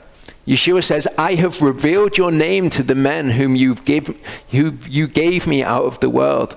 They were yours and you gave them to me, and they have guarded your word. So this is what we're to do. We are to reveal his name to the people around us. We don't know who the chosen are. Then Yeshua cried out and he said, he who believes in me, believes not in me, but in him who sent me. Okay, him who looks at me, sees the works that I do. They don't believe in me and think that I'm the originator of it. They believe in him who sent me. And it's the same with our works when we show the name of Yehovah to the world. He who sees me sees him who sent me. That's what it is to have his name called upon you. When they see you, they see the name of Yehovah. Some are going to be drawn to it and some are not. I have come as a light into the world so that no one who believes in me should stay in darkness. And if anyone hears my words but does not watch over them, I do not judge him, for I did not come to judge the world, but to save the world. This is our mission in this as well. People who see our works and recognize the Creator in them. We've come as a light to those people, so that those people who see those works and say that is right, that they shall not stay in darkness. We didn't come to judge the world. We didn't come to condemn the world. He who rejects me and does not receive my words has one who judges him. The word that I've spoken shall judge him in the last day. Okay, so we do these things. If they reject it, it's that will judge them in the last day. Because I spoke not from myself, but the Father who sent me has given me a command what I should say and what I should speak.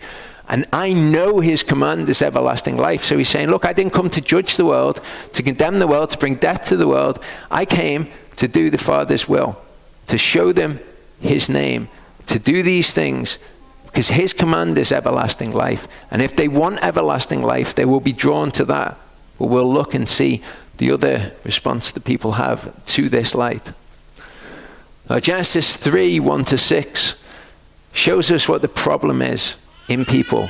Okay, so we've got this great light, and we can come and we can show people the name of the creator of the universe, and we can show them what faith in him actually is, what he achieves in our lives, that he's the source of all life. Genesis 3 says, the serpent was more crafty than any beast of the field which YHVH Elohim had made. So who made Hasatan? It should be an obvious question anyway. But YHVH did. And he said to the woman, is it true that Elohim has said, do not eat of every tree of the garden? And the woman said to the serpent, we are to eat of the fruit of the trees of the garden. But of the fruit of the tree that's in the midst of the garden, Elohim has said, do not eat it, nor touch it, lest you die. And the serpent said to the woman, you shall not certainly die. Okay, so she knew what was right, but then a lie came along. She had the choice then. What do I prefer? Do I prefer the truth, or do I prefer the lie? And so many people that are around us that we're trying to reach prefer the lie. And that's a problem that you cannot change in them. You can't show them the truth so many times that they go, oh wow, yeah, the truth is better. If they prefer the lie, they prefer the lie. For Elohim knows that in the day that you eat of it, your eyes shall be opened, and you shall be like Elohim, knowing good and evil. The woman saw that the tree was good for food, that it was pleasant to the eyes, and a tree desirable to make one wise, and she took of its fruit and ate. She said, I don't care what YHVH said. I want this for all of these reasons. I can come up with all these reasons why this sin is a good thing, and I'll have it in my life. She also gave to her husband with her, and he ate, which is a good lesson to learn about your spouse, and that sometimes people will go astray listening to one that they love or one that is their spouse. Not that they're mutually exclusive. 2 Corinthians 3, 14-16 says, but their minds were hardened, for to this day when the old covenant is being read, that same veil remains, not lifted, because in Messiah it's taken away. But to this day when Moshe is being read, the veil lies on their heart. When one turns to the Master, the veil is taken away. When will they turn to the Master? Is it because you've told them that they're going to die in hell? They're going to burn in hell? That's not why. They'll turn to the Master when they see his name called upon you. They've got a veil over their hearts. And when you're talking to them about Moses, they can't see it. They can't understand because that veil is there. Paul tells us more about this veil in the next chapter. It says, therefore, having this service, even as we receive compassion, do not lose heart. But have renounced the secret ways of shame, not walking in craftiness, nor falsifying the word of Elohim, but by the manifestation of the truth, recommending ourselves to every human conscience in the sight of Elohim. That's how you reach people. You manifest the truth so that they can see what the truth is, and you recommend yourself to their conscience. And indeed, if our good news has been veiled, it has been veiled in those who are perishing. And those who are perishing, you can try and reach them. You try and reach them by falsifying the word of Elohim or by manipulating them. That does not work. It cannot work because they have not turned to the Messiah, and the veil has not been lifted. In whom the God of this age, Hasatan, has blinded the minds of the unbelieving. So you want to know who blinded their minds? It was Hasatan. How? In the same way that he did in Genesis with Eve. He blinded her mind to the truth because she chose sin instead. So that the enlightening of the good news of the esteem of Messiah, who is the likeness of Elohim, does not shine on them. You've got somebody in your life and you're trying to reach them and you can see that they're doing things that are bad. Their mind has been blinded. There is a veil on their heart. All you can do is manifest the truth to them so that they can see who Elohim is. They can see his name. For we do not proclaim ourselves, but Messiah Yeshua the Master, and ourselves your servants for the sake of Yeshua. For Elohim, who said, let light shine out of darkness, is the one who has shone in our hearts for the enlightening of the knowledge of the esteem of Elohim in the face of Yeshua Messiah. This is what you manifest to them, and this is what they can see. But you need to show them these Elohim of compassion, of love, of patience. John 3:18-20 tells us the exact problem. He who believes in him is not judged. Who believes in him, who trusts in his name, when he sees his name, believes in it. This is right. He who does not believe is judged already, because he has not believed in the name of the only brought forth Son of Elohim. And this is the judgment, that the light has come into the world, and men loved darkness rather than the light, for their works were wicked. You're trying to reach somebody, and they're not listening. Okay? And you are actually showing them the name of the Creator, because many show a false creator to them, and they're not going to respond to that. But if you are actually showing his name to them, you're actually manifesting the truth, and you're showing them this light, many times it will be that they loved the darkness rather than the light, because the things that they like to do were wicked.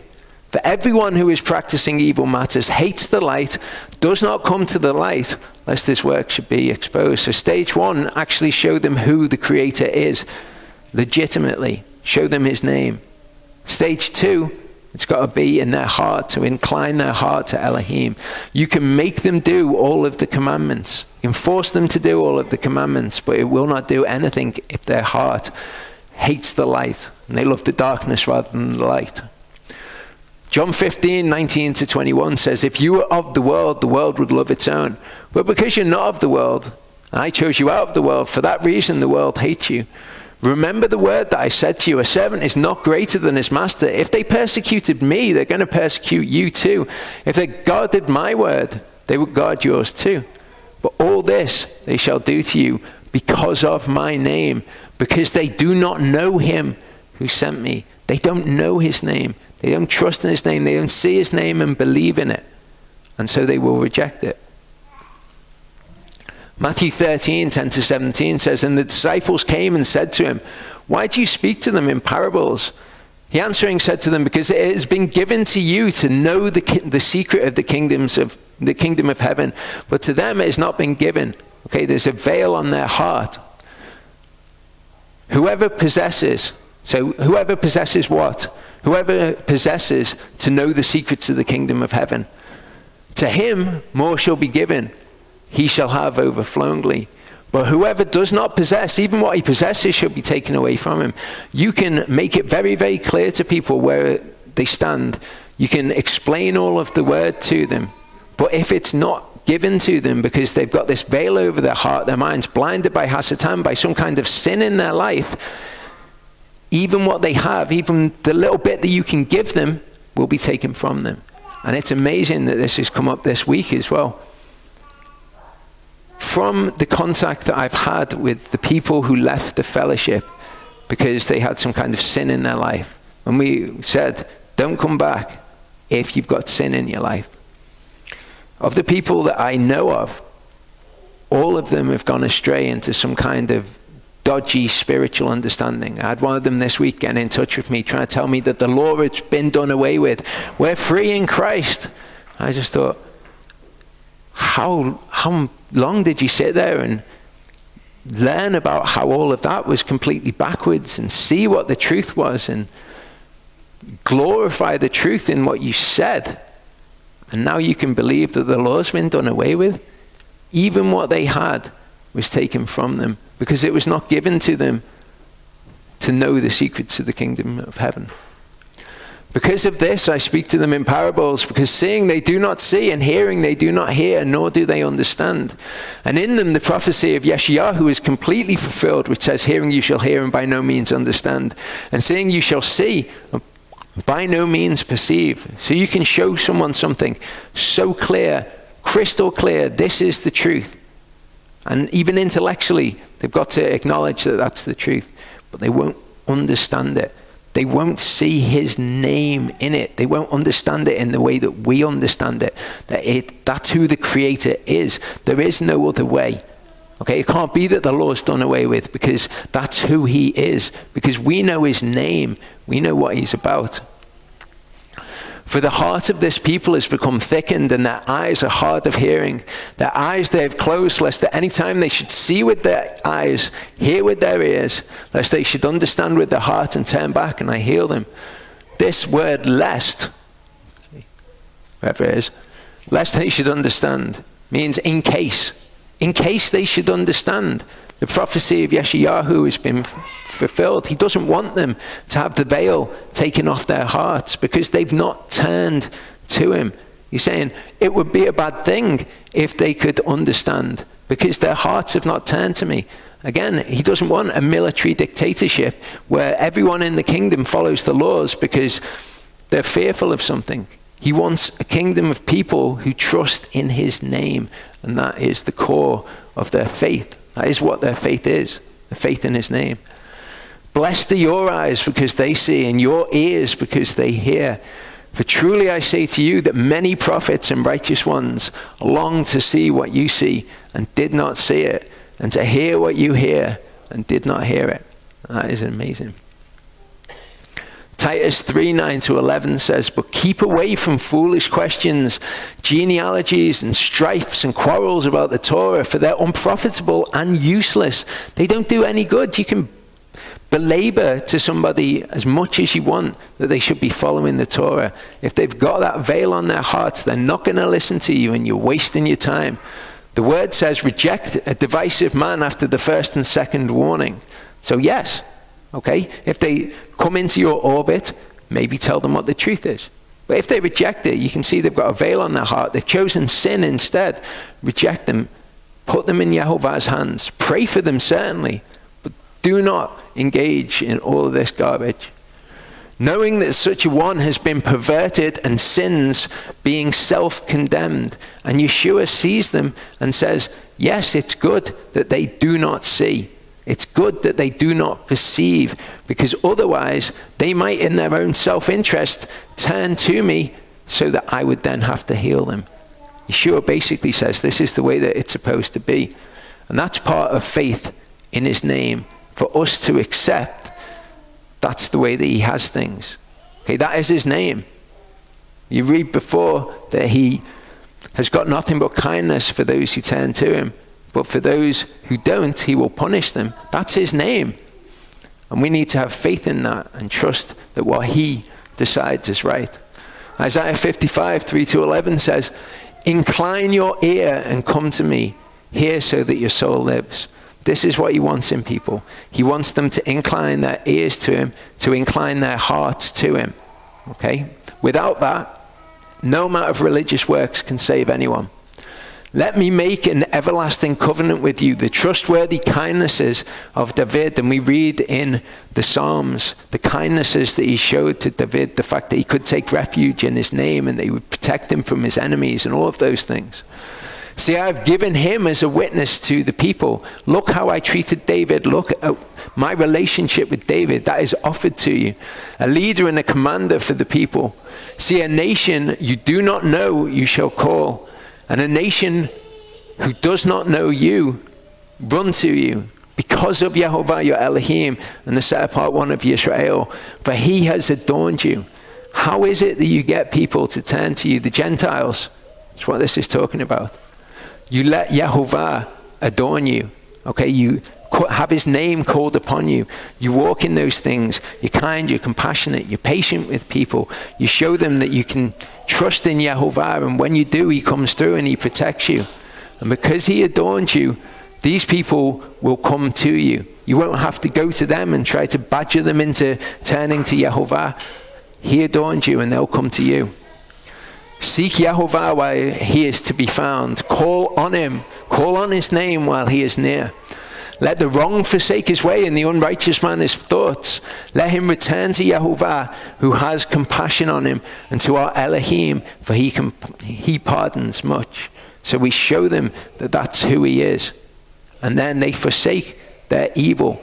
The Spirit, the Ruach, will convict them of sin, righteousness, and judgment. And they will turn to YHVH because they see who he is. And they trust in his name as well because they know that that's right. My thoughts are not your thoughts. Neither are my ways, your ways, my ways, declares YHVH. For as the heavens are higher than the earth, so are my ways higher than your ways, and my thoughts higher than your thoughts. We try to work things out and try to think, well, if I do this and I show this person that, then they'll understand this and they'll see that this is evil and that they shouldn't be doing it. It's all completely backwards. It's not what YHVH asks us to do. For as the rain comes down and the snow from the heavens and do not return there, but water the earth and make it bring forth and bud and give seed to the sower and bread to the eater, so is my word that goes from my mouth. It does not return to me empty, but shall do what I please and shall certainly accomplish what I sent it for. We think that he should, we think, well, why wouldn't he want this person to be saved? And why wouldn't he want them to turn from wickedness and this, that, and the other? And he just doesn't. They've got a veil on their heart, and that's right. Because if they did turn to him and they were saved and he should heal them, what we would end up with is a kingdom full of people who didn't love him and were just following the law out of some kind of rote practice of legalism. That's not what he wants.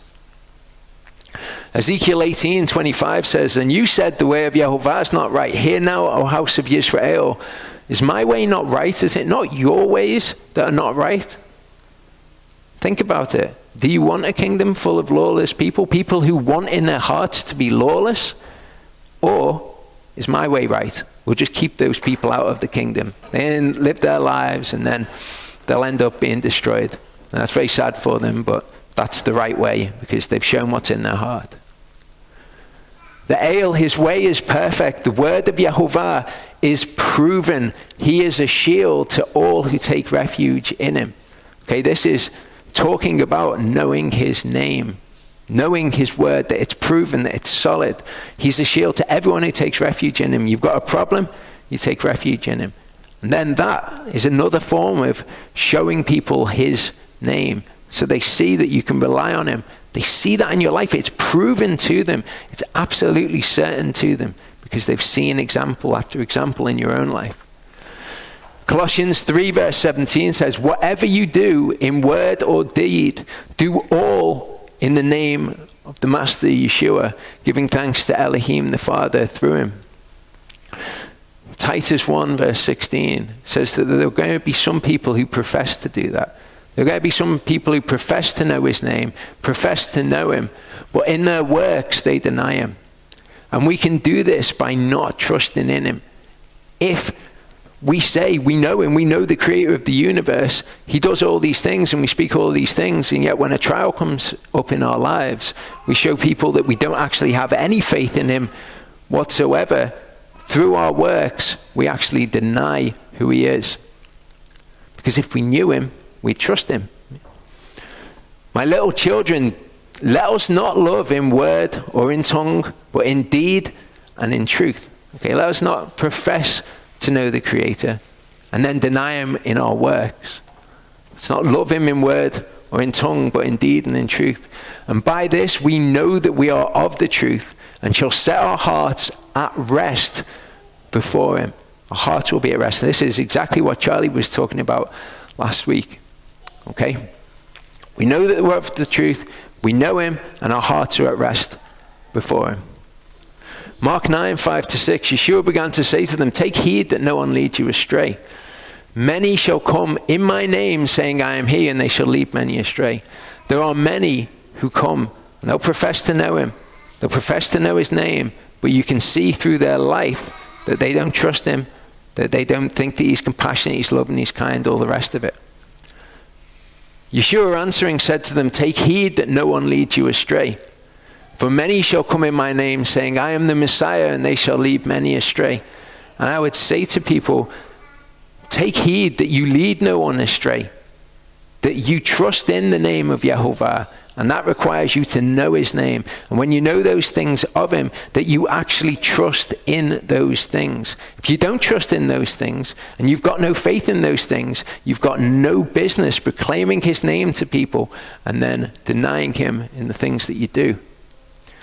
1 Kings 8:33-34 says, when your people Israel are smitten before an enemy, because they've sinned against you, they shall turn back to you and confess your name. Okay, those things that we were doing, they're wrong, aren't they? They're nothing to do with your name. So I'd say to people, I don't think it's a problem for anyone who's here, perhaps people online. If you've done this and you've profaned his name to people and you've shown them that he's somebody that he's not, you've made him out to be somebody that he's not, confess his name. Confess who he actually is. And say, this was wrong. I've presented a wrong view to you. I've not trusted in him where I should trust in him.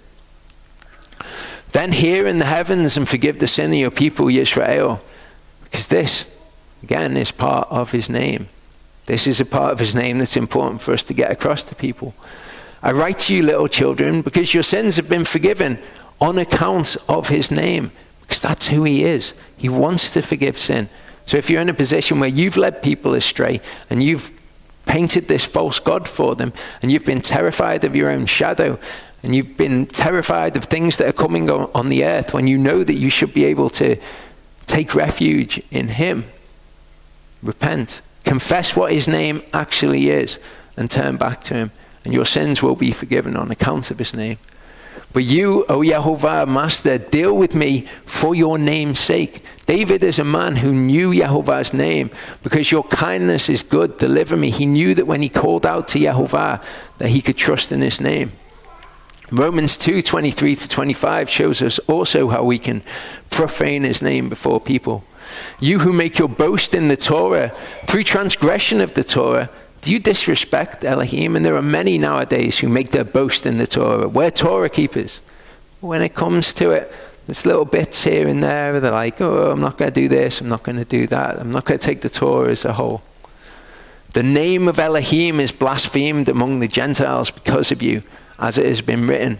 For circumcision indeed profits if you practice the Torah. If you're a transgressor of the Torah, your circumcision has become uncircumcision.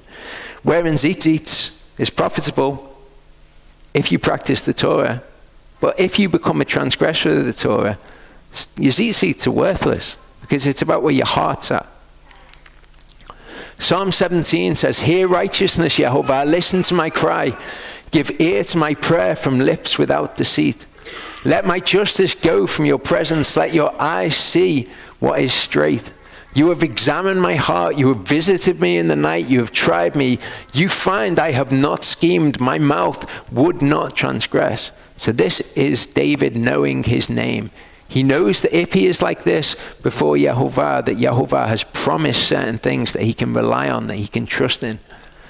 As for the deeds of men, by the words of your lips I've kept myself from the paths of the destroyer. My steps have held fast to your paths. My feet have not slipped. I have called upon you, for you answer me, O El. Incline your ear to me. Hear my speech. So he knows, he comes before him and he says, Lord, I've walked before you and I've been righteous. I've been careful to guard your commands. Let your kindness be distinguished. You who save by your right hand, those who take refuge from those who rise up. Guard me as the apple of your eye. Hide me under the shadow of your wings. From the face of the wrong who ravage me. From my deadly enemies who surround me.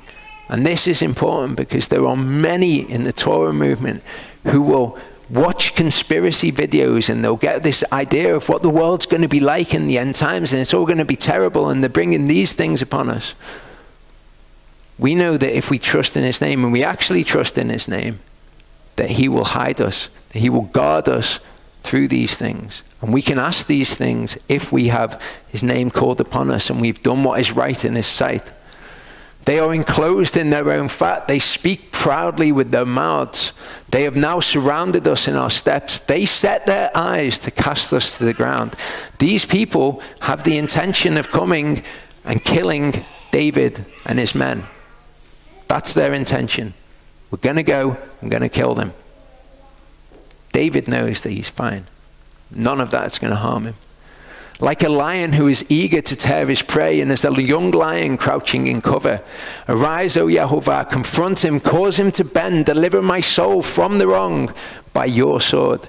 From men by your hand, O YHVH, from men of the world whose portion is in this life. You fill up their bellies with your treasure. They are satisfied with children and shall leave their riches to their babes.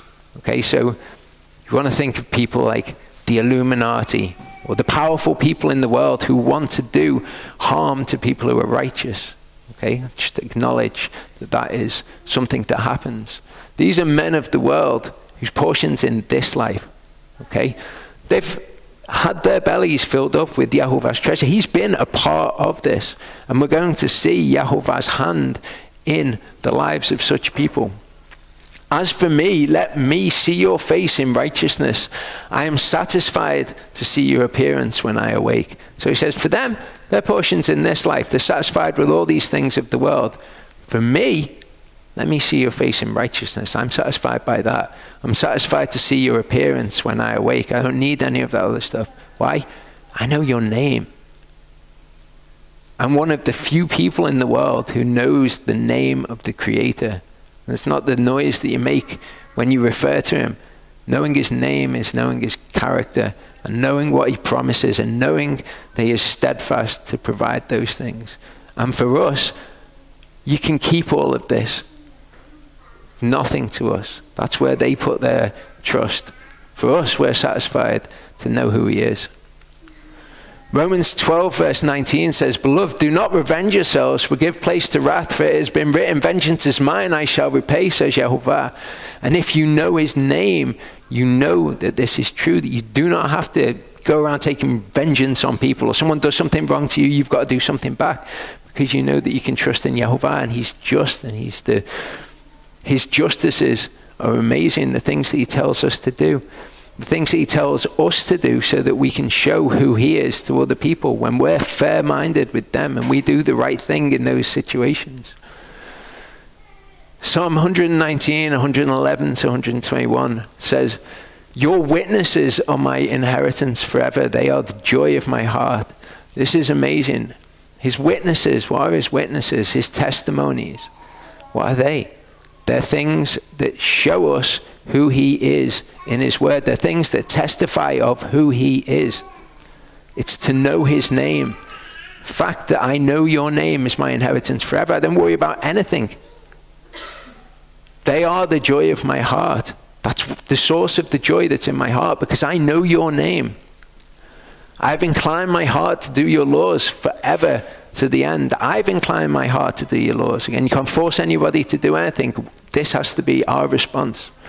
I have hated doubting thoughts, but I have loved your Torah. Okay, he doesn't say, I never have any doubting thoughts. He says, when I have them, I despise them.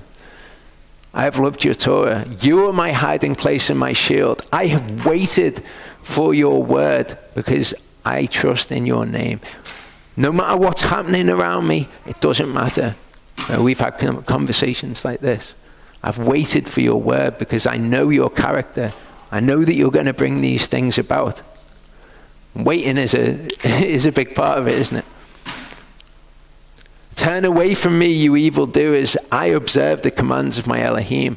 Support me according to your word, according to your name, that I might live, and put me not to shame because of my expectation. So he says, don't make me look like an idiot.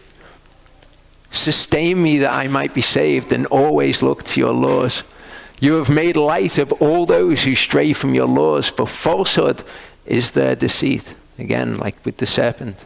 He comes, some kind of falsehood, some kind of vapor, some kind of nonsense, and people are led astray by it. You have made to cease all the wrong of the earth like dross. Therefore, I have loved your witnesses. I've loved the things that testify of you, because all of those people who go after all of that garbage, you've made them come to naught. Me, who sees you, who seeks your face, who knows your name, I'm satisfied with that. And I love that. I love that that's the be-all and end-all. My flesh has trembled for fear of you, and I'm in awe of your justice. And it's very different to be in fear of YHVH and do his commands because you know his name, and you know that you really don't want to be outside of that because you love his name, you love who he is. You know how terrible that would be. Don't want to be in disobedience to Yehovah. That's one thing, to know his name. But to be in fear of him and to not know him and to think that he's going to do all of these things, and when it comes from a position of ignorance and you're just a terrified person, that is not good fear of Yehovah. I have done a mishpat and righteousness. Leave me not to my oppressors. Now, Psalm 91 speaks of those who trust in his name. And these are promises. These are kindnesses of David that are promised to us. He who dwells in the secret place of the Most High, who abides under the shadow of the Almighty, he is saying of Yehovah, my refuge, my stronghold, my Elohim in whom I trust. That's his name, isn't it? The name of Yehovah is a strong tower. It's the refuge. For he delivers you from the snare of the trapper, from the destructive pestilence. Somebody that I speak to is terrified of 5G. Terrified that it's going to be the end of the world. It's one of the woes in Revelation. And it's not even worth getting into all of that, whether or not it's a bad thing or a good thing, because it's irrelevant to us. Okay? The destructive pestilence. He covers you with his feathers. Under his wings you take refuge. His truth is a shield and armor. Because you walk in his ways, because you trust in his name, you can take refuge there and be safe from all of these things which are happening in the world. The world's a wicked place, but we don't need to be terrified of things that are happening elsewhere. You are not afraid of the dread by night, of the arrow that flies by day, of the pestilence that walks in darkness, of destruction that ravages at midday. 1,000 fall at your side and 10,000 at your right hand, but it does not come near you. Why? Because you trust in his name. His name is a strong tower. It's a shield around you. Nothing can come near you. Why? Because you trust in it. Without that trust, it would not be this strong tower. It would just be this thing that maybe you could intellectually acknowledge. But your trust in it makes it strong. It makes it this shield. Only with your eyes you look on and see the reward of the wrong ones. Now you see all this happening. In the future, in the end times, okay, we're going to look out and we're going to see that the world is a terrifying place. What Scripture tells us is that we're going to look on and say, wow, what a thing to be wicked. Look at this. Because you have made Yehovah my refuge, the Most High your dwelling place, no evil befalls you. Plague does not come near your tent. For he commands his messengers concerning you to guard you in all your ways. And this is what Hasatan said to Yeshua. He said, cast yourself off the temple. Because he said that his angels will guard you. And Yeshua didn't say to him, that's not what it means. Not like literally, if I'm in danger, then the angels are going to come and protect me. He says, no, it's written, you shall not tempt Yehovah your Elohim. I'm not going to do that to try and get him to do what he's promised. They bear you up in their hands, lest you dash your foot against the stone. You tread on lion and cobra, young lion and serpent you trample underfoot. Because he cleaves to me in love, therefore I deliver him. I set him on high, because he has known my name. Those who know your name trust in you. And because they trust in you, then they're safe from all of this. And it's something that you could never explain to anybody. The only thing you can do is show them who Yehovah is. And then they will believe in that. Believe in Yehovah. Turn to him. Veil will be removed and they'll be able to see. When he calls on me, I answer him. I am with him in distress. I deliver him and esteem him. With long life I satisfy him and show him my Yeshua. Isaiah 41, 8-13 says, but you, Yisrael, are my servant, Yaakov, whom I have chosen, the descendants of Abraham, my friend. So it's addressing the people who are chosen, those who keep his commands and trust in his name. whom I have taken from the ends of the earth and called from its farthest parts, and said to you, you are my servant, I have chosen you and have not rejected you. Do not fear, for I am with you. Do not look around, for I am your Elohim. I shall strengthen you. I shall also help you. I shall also uphold you with the right hand of my righteousness. This is who he is. This is what he's promised to us. And this is what we have faith in. See, all those who raged against you are ashamed and blush. They are as non-existent, and the men who strive with you perish. You seek them, but you do not find them, those who struggle with you. Those who fight you are as non-existent as naught. For I, YHVH, your Elohim, am holding your right hand, saying to you, do not fear, I shall help you. Daniel 2, verse 21, talking of people whose hand he holds. You see this in a different context, because again, people get very caught up in these conspiracy theories, and these people are going to do evil, and this is terrible. I've got to warn everybody about this evil that's coming, and completely getting it wrong, not even knowing his name. Daniel 2:21 says, and he changes the times and the seasons. Speaking of YHVH, he removes kings and he raises up kings.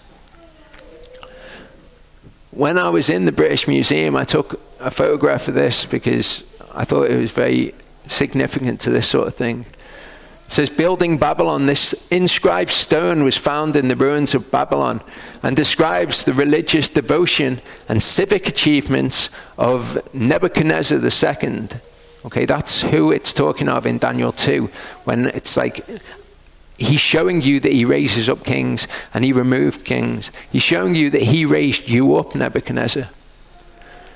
The long inscription records that as well as building the processional way in the Ishtar Gate, the king decorated chapels and restored equipment for New Year celebrations, such as the processional boat for the god Marduk.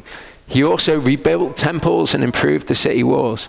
So this is all pagan garbage. This is all occultic, just horrific stuff that YHVH wants nothing to do with.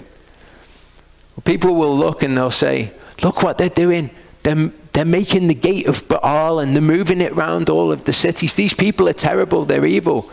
They don't realize that YHVH, just as he raised up Nebuchadnezzar, he also raised up these people and he put them in leadership positions. And we'll see why. Psalm 2, 1-4 says, why do the Gentiles rage and the peoples meditate emptiness?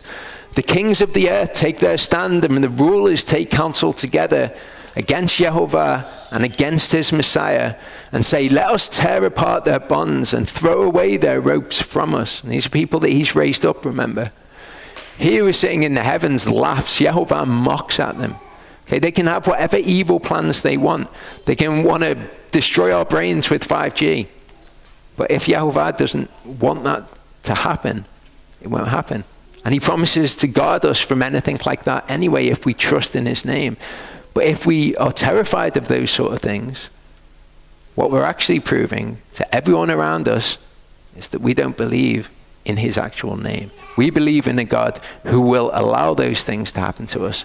So what we're teaching them by implication is that YHVH is not to be trusted. You cannot trust him with your life. He won't guard your life. 2 Kings 19, 6-7 says, and Yeshayahu said to them, say this to your master, thus said YHVH, do not be afraid of the words which you've heard, which the servants of the king of Ashur have reviled me.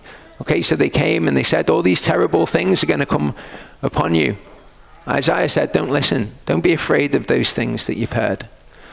See, I'm putting a spirit upon him, and he shall hear a report and return to his own land. And I shall cause him to fall by the sword in his land. Okay, so if, let's say, evil plan A that these people have supposedly got, okay, don't be afraid of the words that you've heard. YHVH, if he wants to, he can put a spirit upon these people, cause them to go insane, cause them to all start fighting against each other, as we see throughout the Tanakh. We can trust in the name of YHVH, not to listen to this garbage. Isaiah 45, 1-7 says, thus said YHVH to his anointed, to Koresh, whose right hand I have grasped. This is Cyrus, King Cyrus, extremely wicked man. To subdue nations before him, ungird the loins of kings. This is what YHVH did. To open before him the double doors so that gates are not shut. I go before you and make the crooked places straight. I shatter the gates of bronze and cut down the bars of iron. I give you the treasures of darkness and hoarded wealth of secret places, so that you know that I, YHVH, who am calling on your name, am the Elohim of Israel. Cyrus's name is not so good, but he's going to use the evil that Cyrus does for his own, for the good of those who love him and are called according to his purposes. For the sake of Yaakov, my servant, and of Yisrael, my chosen, I also call you by your name. I name you, that you have not known me. I am YHVH, and there is none else. There is no Elohim besides me. I gird you, though you've not known me, so that they know from the rising of the sun to its setting that there is none but me. I am YHVH, and there is none else, forming light and creating darkness, making peace and creating the evil. I, YHVH, do all these for the sake of his chosen. Why is it for the sake of his chosen? When he made creation, he gave us all free will. In doing so, when you say you're allowed to choose good or allowed to choose evil, when you know that the majority of people are going to choose evil, by doing that and giving us that choice, choosing rightly, the wicked choosing wrongly, he creates evil, and he allowed all these things to happen. But he uses all these things for the good of those who love him and are called according to his purposes. 1 Peter 2:13-23 says, be subject to every institution of man because of the Lord, whether to the king as supreme or to governors as to those who are sent by him for the punishment of doers of evil. Okay, these incredibly wicked kings were sent by him for the punishment of those who do evil. For us, we're told, submit to them. I'll protect you from all of the nonsense. But what you need to do is you need to be doing the right thing, whatever institution of man it is. Because such is the will of Elohim, that by doing good you should put to silence the ignorance of foolish men. As free, yet not using your freedom as a cloak for evil, but as servants of Elohim, so that these people can be a praise for those who do good. Okay? Because he uses their wicked actions for the good of his chosen. Respect all, love the brotherhood, fear Elohim, respect the king or the queen or whoever else it is. Respect them. You don't have to hear of something wicked that they did and think they're great. You're to respect them. You're to be submitted to them. Servants, be subject to your masters with all fear, not only to the good and gentle, but also to the crooked ones. Doesn't matter if they're good, doesn't matter if they're evil, you're subject to them. For this is favor if because of conscience towards Elohim, anyone bears up under grief, suffering unrighteously. Okay, so someone does something that is not good, that's not just to you. Do you then flip out and go against them and take vengeance on them? No. Okay, you just endure in doing good. If your rulers are not good and you have to do something that you don't think is righteous for you to do, it's better that you do it because of conscience towards Elohim. You bear up under the grief, suffering unrighteously. For what credit is there in enduring a beating when you sin? But if you suffer for doing good and you endure, this finds favor with Elohim. Some things are just good, and you've got to do them in whatever circumstances, because although the days might be wicked, good is good, and your actions are either good or evil, and you don't do evil. For to this you were called, because Messiah also suffered for us, leaving us an example that you should follow in his steps. Think of the wickedness of the rulers that Messiah subjected himself to, being submissive even to death. He committed no sin, nor was deceit found in his mouth. Being reviled, did not revile in return. Suffering, he did not threaten, but committed himself to him who judges righteously. Knowing what his name was, of course. Who himself bore our sins in his body on the timber, so that we, having died to sins, might live to righteousness, by whose stripes you were healed. For you like sheep were going astray, but have now returned to the shepherd and overseer of your lives. Now that you've submitted to him, he's the shepherd and overseer of your entire life. You don't look at one part of your life and say, oh no, that's not right. I'm going to change this. I'm going to do this, or I'm going to do that. No, you submit yourself to him. You do what is right. You can pray, Father, if you be willing, remove this cup from me. Nevertheless, not my will, but yours be done. I will do right in this situation. Ephesians 5:8-17. For you were once darkness, but now you are light in the Lord. Walk as children of the light. And we saw how you do this, how Yeshua told us to do this. We have his name called upon us. For the fruit of the Spirit is in all goodness and righteousness and truth, proving what is well-pleasing to the Lord, proving it to those who are looking on, those who are walking in darkness. You do these things and it proves what is right to them. Having no fellowship with the fruitless works of darkness, but rather reprove them. And now it's going to tell us how you reprove them. Some people think this says expose them, like you're to go around telling everyone, darkness, look at all the darkness. But the word actually means to reprove it. It tells us how to do it. For it is a shame even to speak of what is done by them in secret. So all of the evil that's going on in the world, 5G networks, this terrible evil, and they're done to kill us and drive us crazy, whatever people believe. Don't even speak of it. Trust in the name of YHVH. Take refuge in that, and you do not need to know anything else. All matters being reproved are manifested by the light. How do you shine the light? You have his name called upon you. That is being a light to them, so that they can believe not in you, of course not, but in him who sent you. For whatever is manifested is light. So how do you reprove these works of darkness? Don't even concern yourself with them. You just walk in the light.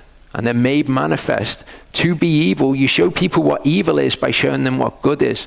And that allows them to go to the light. This is why he says, wake up, you who sleep, and arise from the dead, and Messiah shall shine on you. You wake up, you who sleep. You are dead in your sins, and Messiah will shine on you. See then that you walk precisely, not as unwise, but as wise, redeeming the time, because the days are wicked, and the days are wicked. But we don't focus on the wickedness. We don't watch YouTube videos and become terrified about the future. That's not trusting in his name. We know who he is. We know who these people are as well. And we know who wins. So then, do not be foolish, but understand what the will of YHVH is.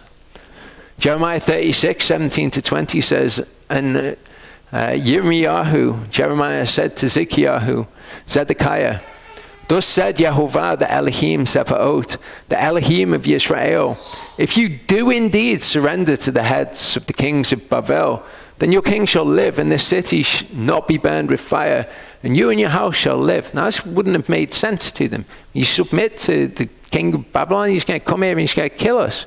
This is going to be terrible. He says, no, submit to him and you'll live. If you do not surrender to the heads of the king of Babel, then this city shall be given into the hand of the Chaldeans, and they shall burn it with fire, and you shall not escape from their hand.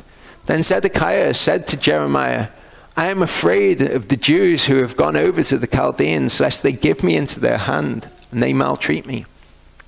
Jeremiah said, they shall not hand you over. Please obey the voice of YHVH, which I speak to you, and let it be well with you, and your life be spared. The same is true today. This is the exact reason why what they celebrate on Hanukkah is a terrible thing that they did. This opposing army had come, had taken control in punishment for their deeds, and they rose up against it and fought them. Psalm 56, 1-4 says, show me favor, O Elohim, for man would swallow me up. And we can all say that. The days are wicked, and these people have got all of these wicked schemes, and they want to bring all of this wickedness upon us. But we trust in his name. Fighting all day long, he oppresses me. My enemies would swallow me up all day long, for many are fighting against me, O Most High. In the day I am afraid, I trust in you. Notice, he doesn't say, I'm never afraid. Fear never comes upon me. He says, in the day that I'm afraid, I trust in you. When that fear comes into my mind, I remind myself of your name. I remind myself who you are. In Elohim, whose word I praise. In Elohim I have trusted. I do not fear. In the day that I'm afraid, I do not fear. What could flesh do to me? Psalm 94 says, when anxiety was great within me, doesn't say I'm never anxious. It says, when it was great within me, your comforts delighted my soul. Would the throne of destruction which devises trouble by decree be joined with you? In other words, these wicked people who are trying to bring all this trouble, are they on your side too? Can they possibly bring anything against me? I've had people contact me recently about these Noahide laws. Trump, he's going to bring about the Noahide laws and we're all going to be beheaded. Now, personally, I can't see that they're ever going to change the law that Christians should be beheaded. But let's say that they do. That's not a problem because I trust in his name. And I know that if I walk out his character and I walk blamelessly before him, that he will shelter me. I can take refuge in his name. They band together against the life of the righteous and declare innocent blood wrong. They do. Okay? Maybe they'll bring about the Noahide laws. Maybe they'll want innocent blood to be declared wrong by the law. But Yehovah is my defense and my Elohim, the rock of my refuge. Brings back on them their own wickedness and cuts them off in their own wrongdoing. Yehovah, our Elohim, does cut them off. Got these plans? Yehovah wants to change their plans, wants to send them over there or send them over here or make them die or whatever it is, whatever it takes that we couldn't possibly imagine or we can imagine in our mind is the worst case scenario. We don't need to do that because Yehovah is our defense. Elohim, the rock of my refuge. We don't need to even consider any of that. We just walk and manifest his light. So, and to finish, the Aaronic blessing said, and Yehovah spoke to Moshe saying, speak to Aharon and his sons saying, this is how you bless the children of Israel. This is how you bless them. You put his name on them. Yehovah bless you and guard you. Yehovah make his face shine upon you and show favor to you. Yehovah lift up his face upon you and give you shalom. Thus they shall put my name on the children of Israel, and I myself shall bless them. They understand his name. We understand his name. And since we do, we can trust in him and we can have faith and we can just get on with the business of the day and do what is right before him and not worry about anything else and truly have shalom. Shall we pray?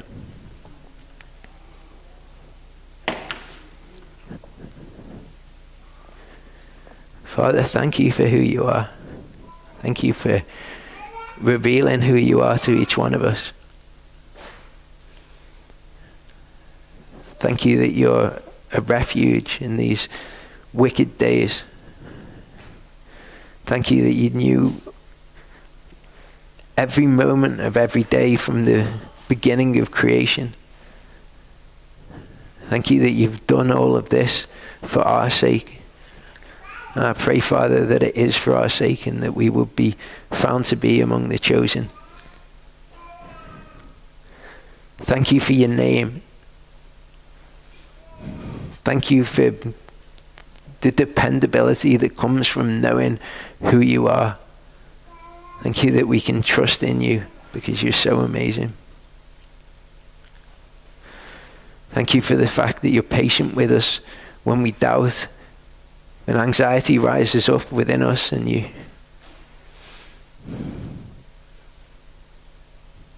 comfort us by reminding us who you are.